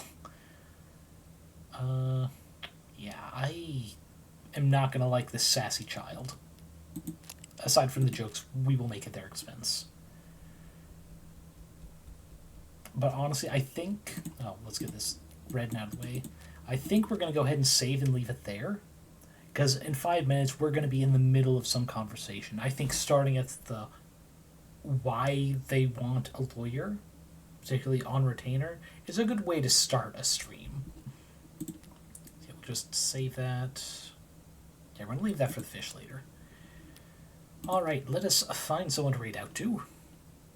Review screen. Okay, who is currently on?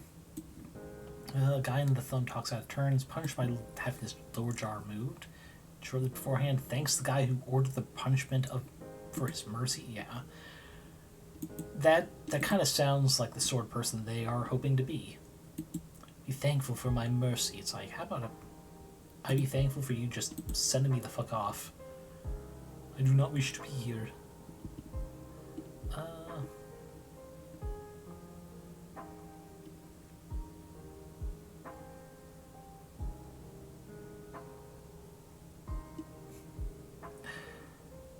You know what, I've never felt more anarchist than this particular segment of story. Let's go over to Molotov Cocktail, the only Molotov Cocktail VTuber. They've checked. They're about 3 hours in of a game and demo stream. Ooh. The game has a very Omori feel to it. So let's go for the raid over there. I hope everyone had fun. There we go. Sorry, the screen's being rough with me. Alright, hope everyone has been doing well this shit show of a year. I know it's only been a week, but goddamn things have happened in a very historical level. May they hopefully end soon in the favor of us, the little people on the ground. But as always, my wonderful tome readers, hope y'all are eating enough, drinking enough, getting enough sleep. Take care of your body so your body can take care of you. I think for the raid message, we're going to go with that sassy lost child quote.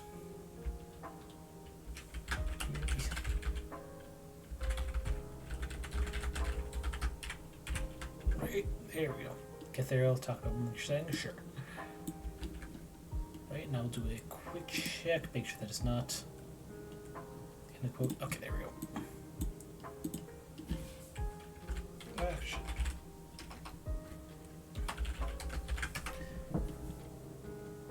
Is just what's with this sassy lost child? Okay, good.